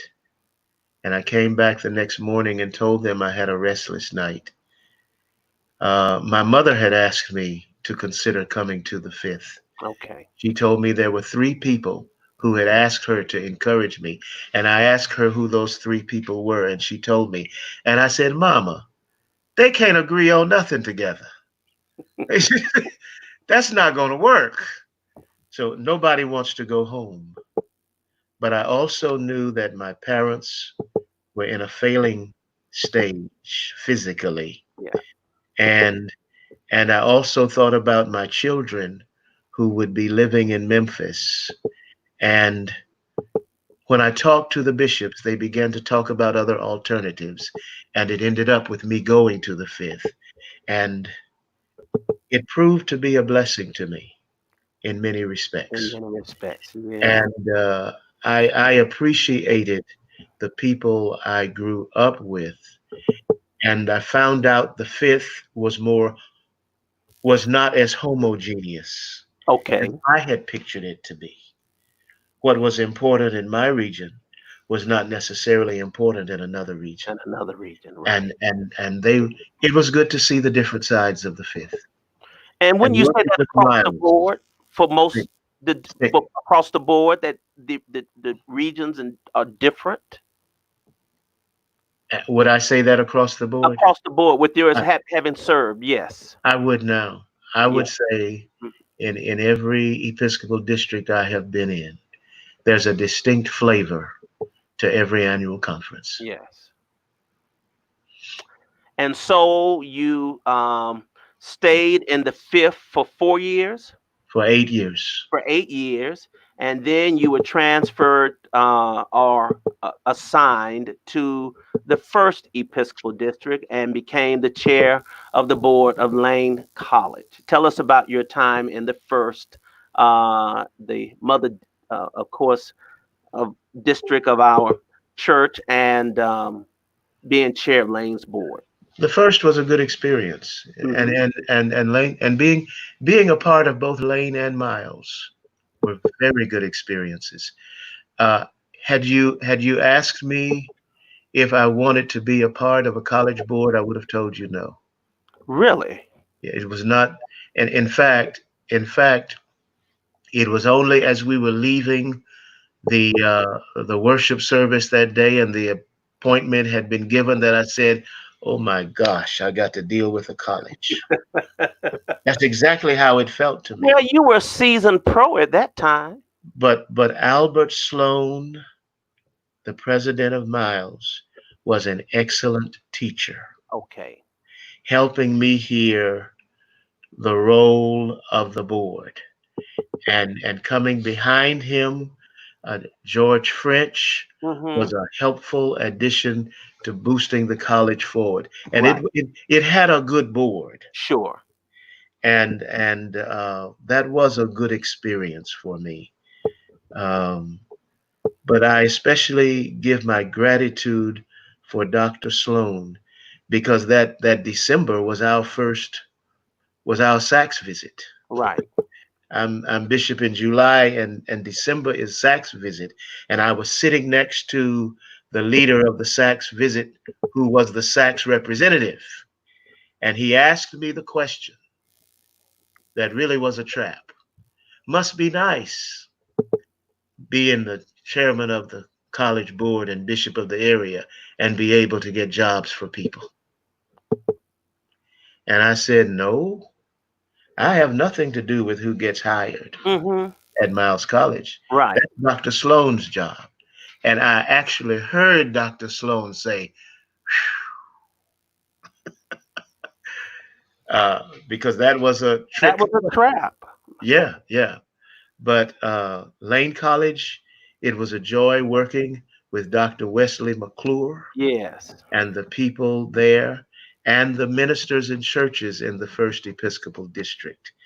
And we didn't get to work with Dr. Logan Hampton, but he was elected just before the General Conference. Okay, while you were still chair. Yes. Chair of the board. And you've been now in the 8th Episcopal District for? This is the 6th year. The 6th year. Yeah.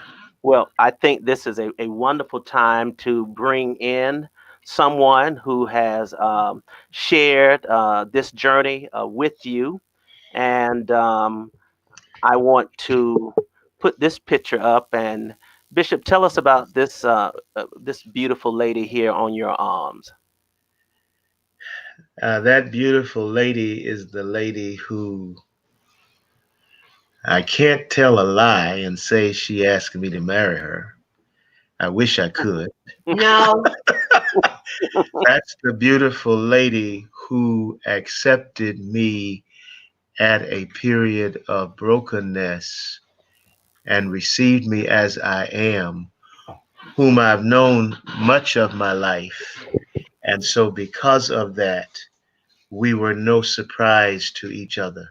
And this was our wedding night, which was a surprise to all of the bishops except for 2, because we got married at the opening retreat of the College of Bishops. Oh, wow. And I was responsible at that time for planning the retreat. Yes. So they didn't know that at the opening dinner they were going to have a wedding.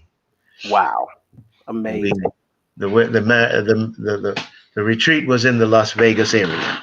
Well, Bishop, would you share the screen with the beautiful? I will move across the First screen, lady, because I'm in her office anyway. My friend from the West Side CME days, Sister Wendy Jones Reddick. Hey, Sister Reddick, how are you? Hi, I'm well. How are you? I'm doing fine. We're so glad to have you, and you've been so patient. I just want to, talk to you about, first of all, what it's like, being married to a bishop. He's your husband first, but he's also a bishop, and now he's a senior bishop, and you are the epitome of all of our wonderful sisters and ladies across the Zion. And what has been that experience for you? Has it been a blessing and a burden, if you will? And how have you been able to handle it? But before you get to that, tell us about your husband. Well, my husband is very genuine, very sincere, very kind, honest, but at the same time, he can be sarcastic. And he can be kind of spicy. And what I mean by spicy, in the sense of, if you get him a little riled up, yes, where it kind of makes him a little upset, I should say. Okay.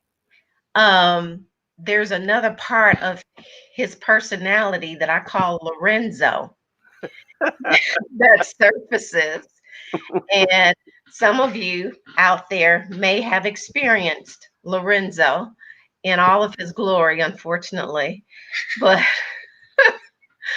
Lorenzo doesn't surface that much. But Right. Lawrence Reddick III is a very kind, loving husband, genuine bishop, Yeah.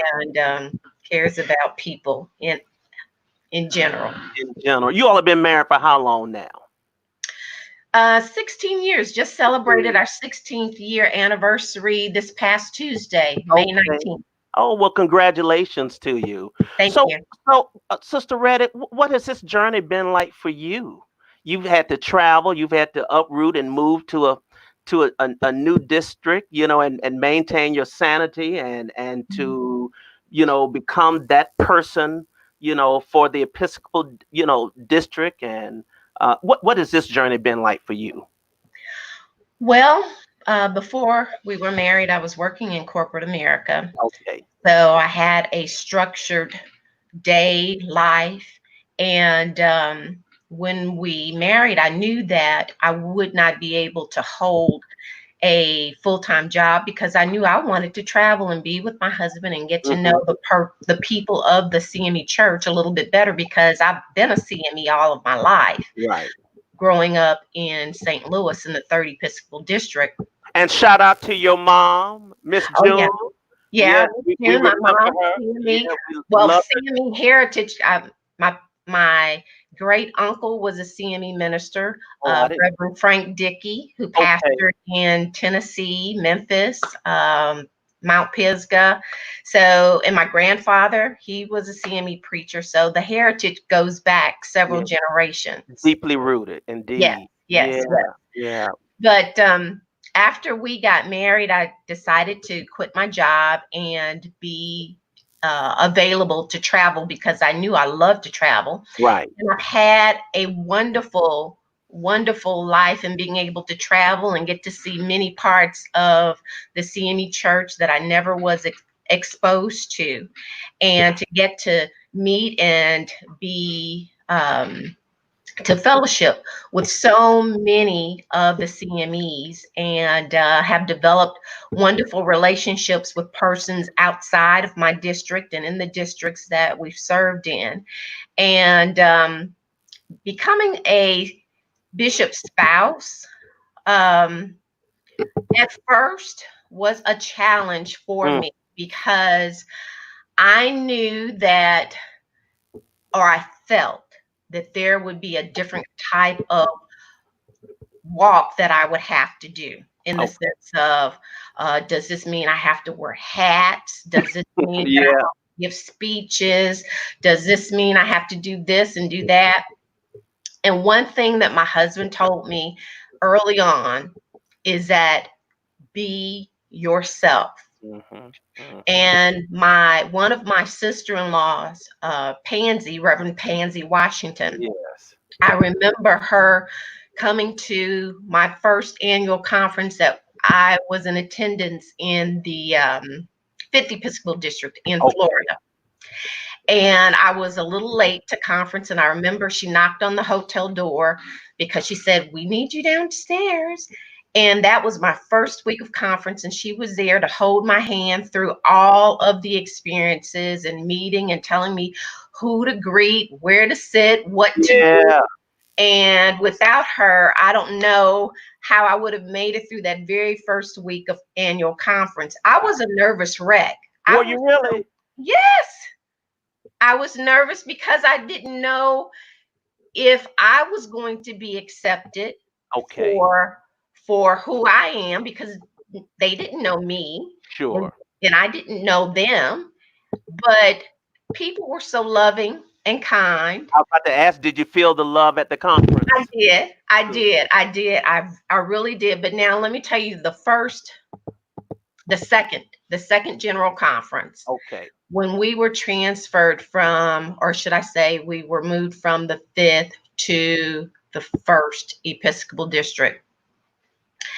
And I noticed at they were called the convocations, not the unity summit, but then they were called the convocations. Yeah. At that first convocation after that was the 2010 General Conference, I noticed that persons were a little different towards me, and I didn't understand why. And just after analyzing and talking with my spouse about it, I learned that not everyone accepts you for who you are.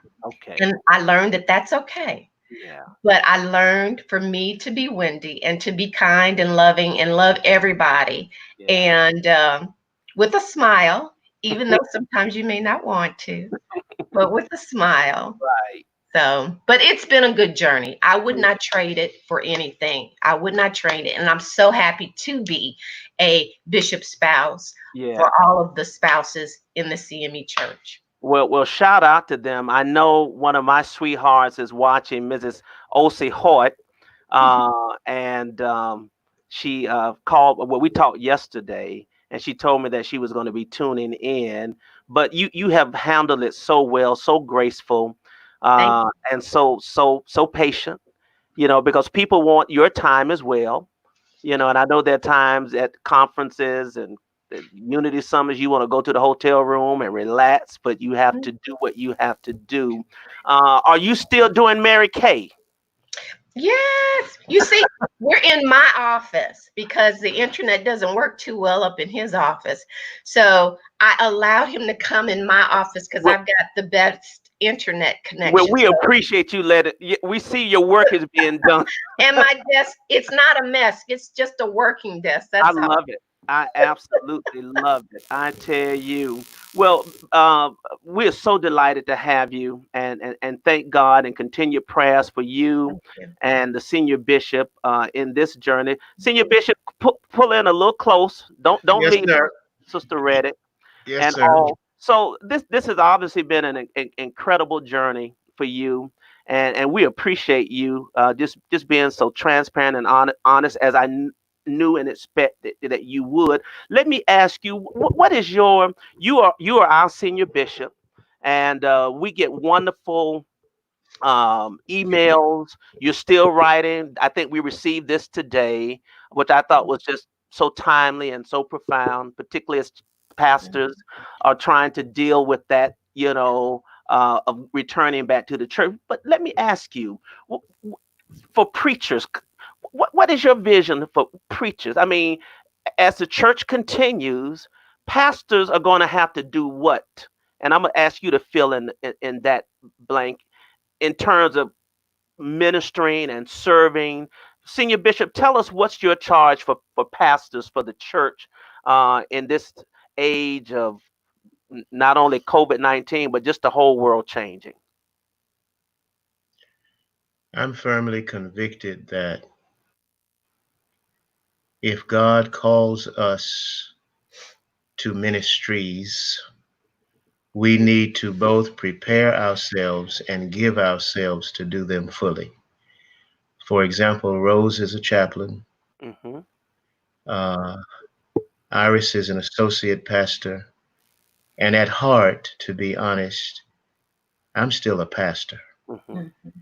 And so when we preach, we need to be very careful to give the word that God has given in God's word. Mm. It's a challenge.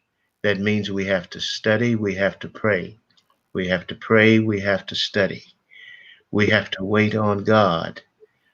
But I always did ask my children, they were right.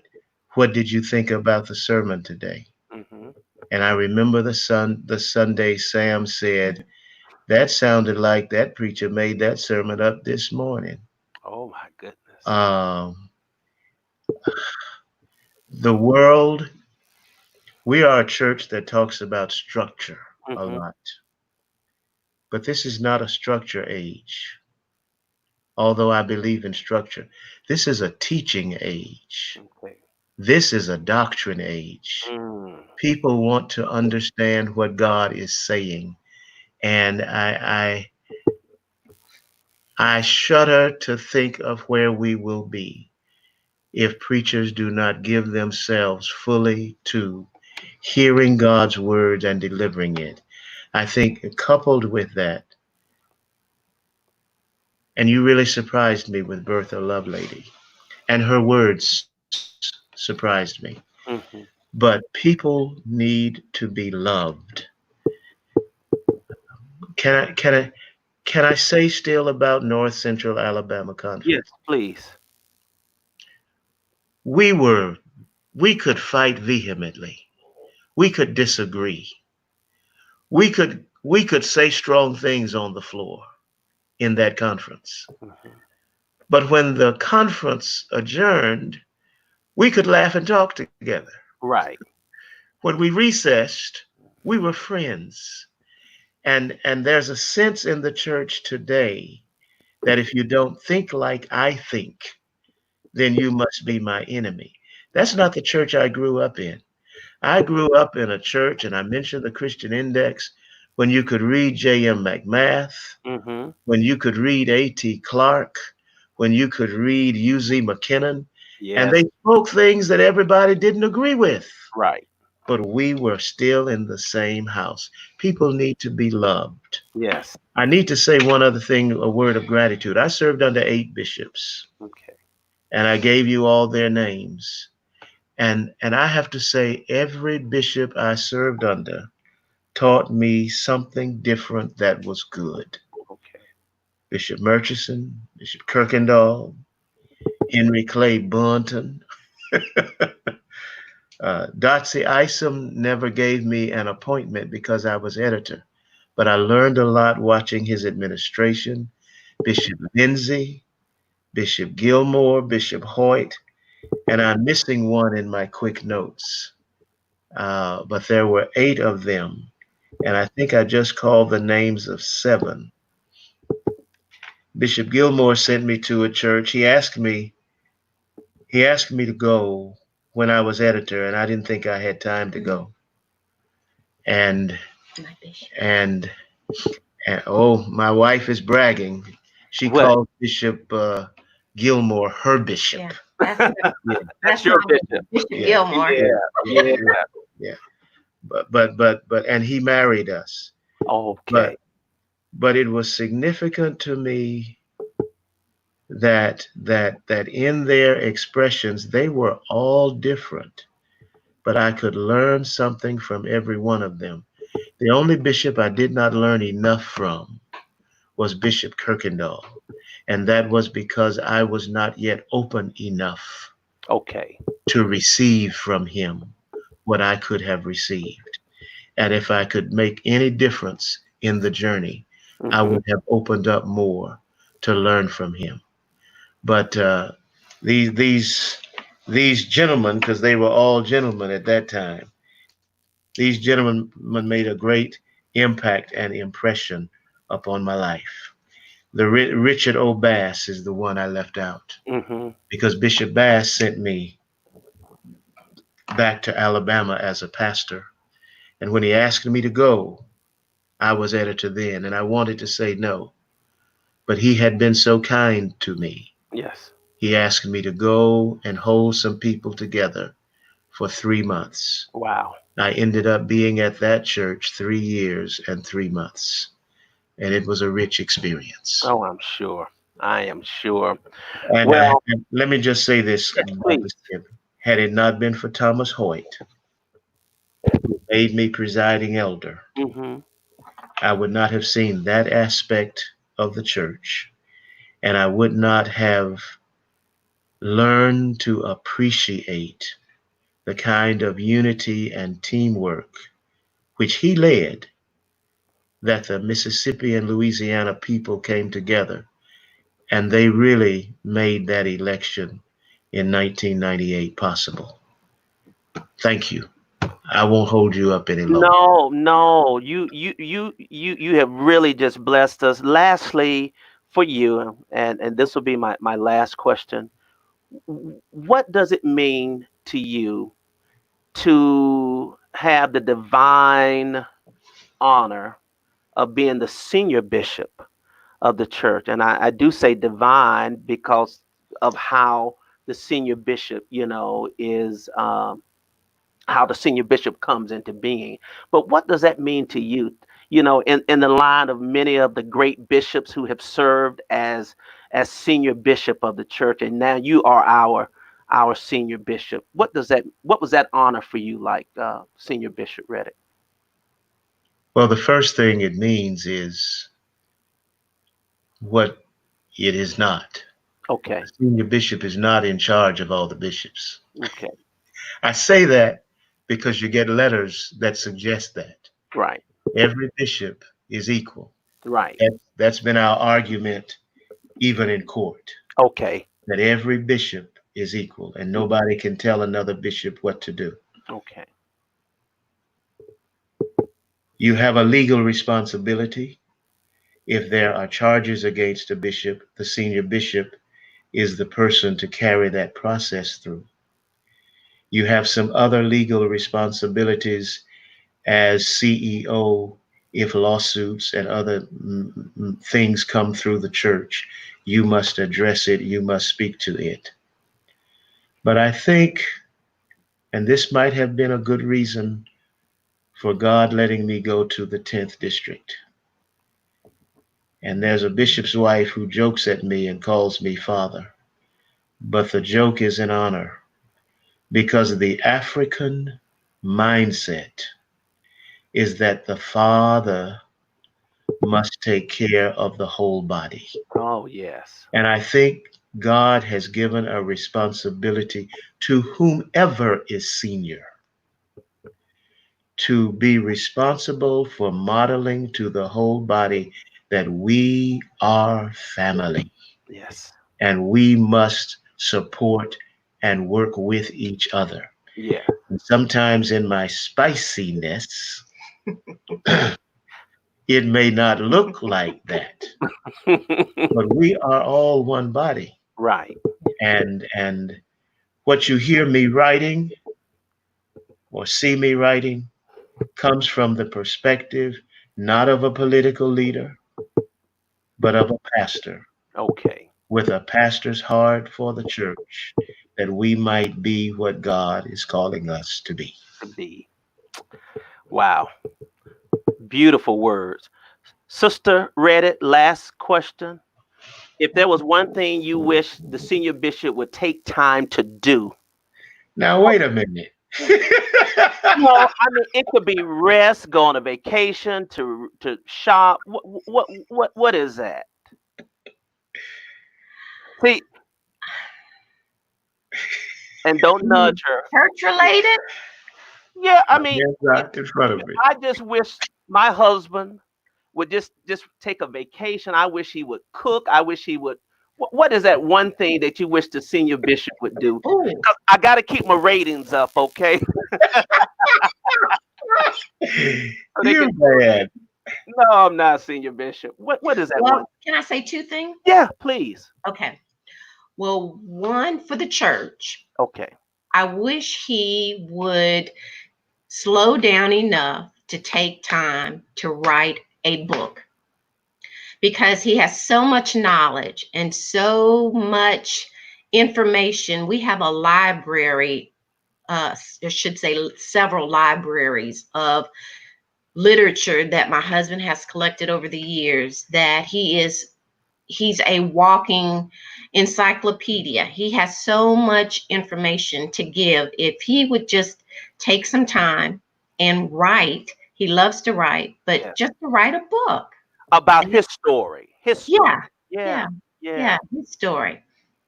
So the other one, I wish my husband would take time to learn how to cook.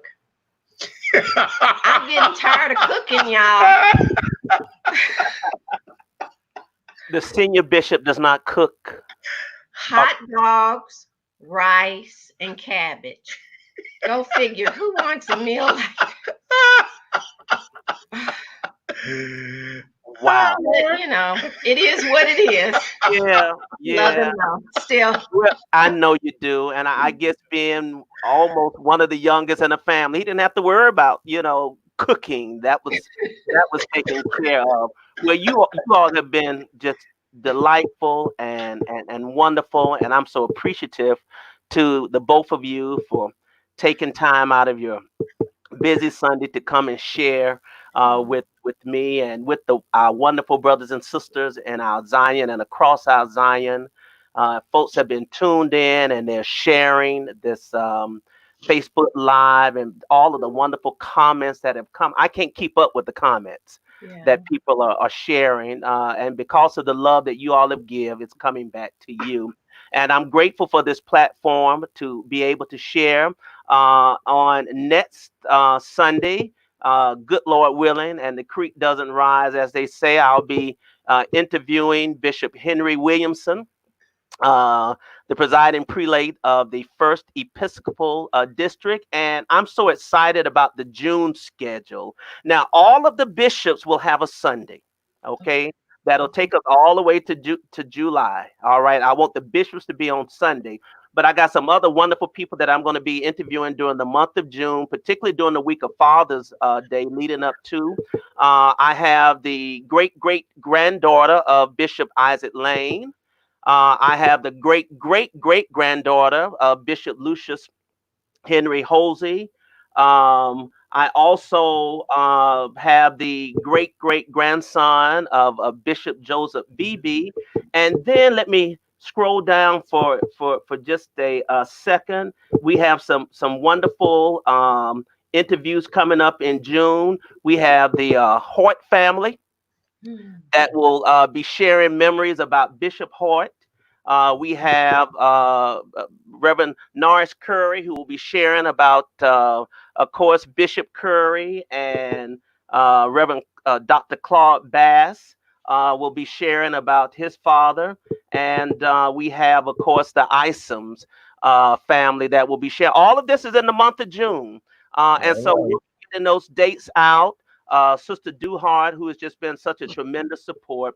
And I'm just excited. And I also forgot about the great-great-nephew of Bishop Robert S. Williams as well will be sharing. So tune in. But Senior Bishop and First Lady Wendy, we just thank God for you.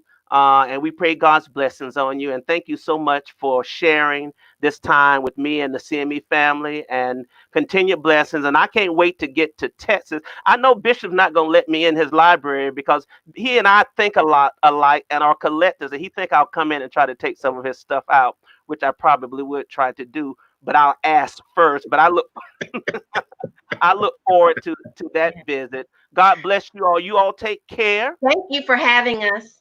You are Thank very you. welcome. Thank you. Come to visit, and I will cook for you. I'm okay. I almost said yes. Dr. Pansy, Reverend Pansy, thank you, my dear.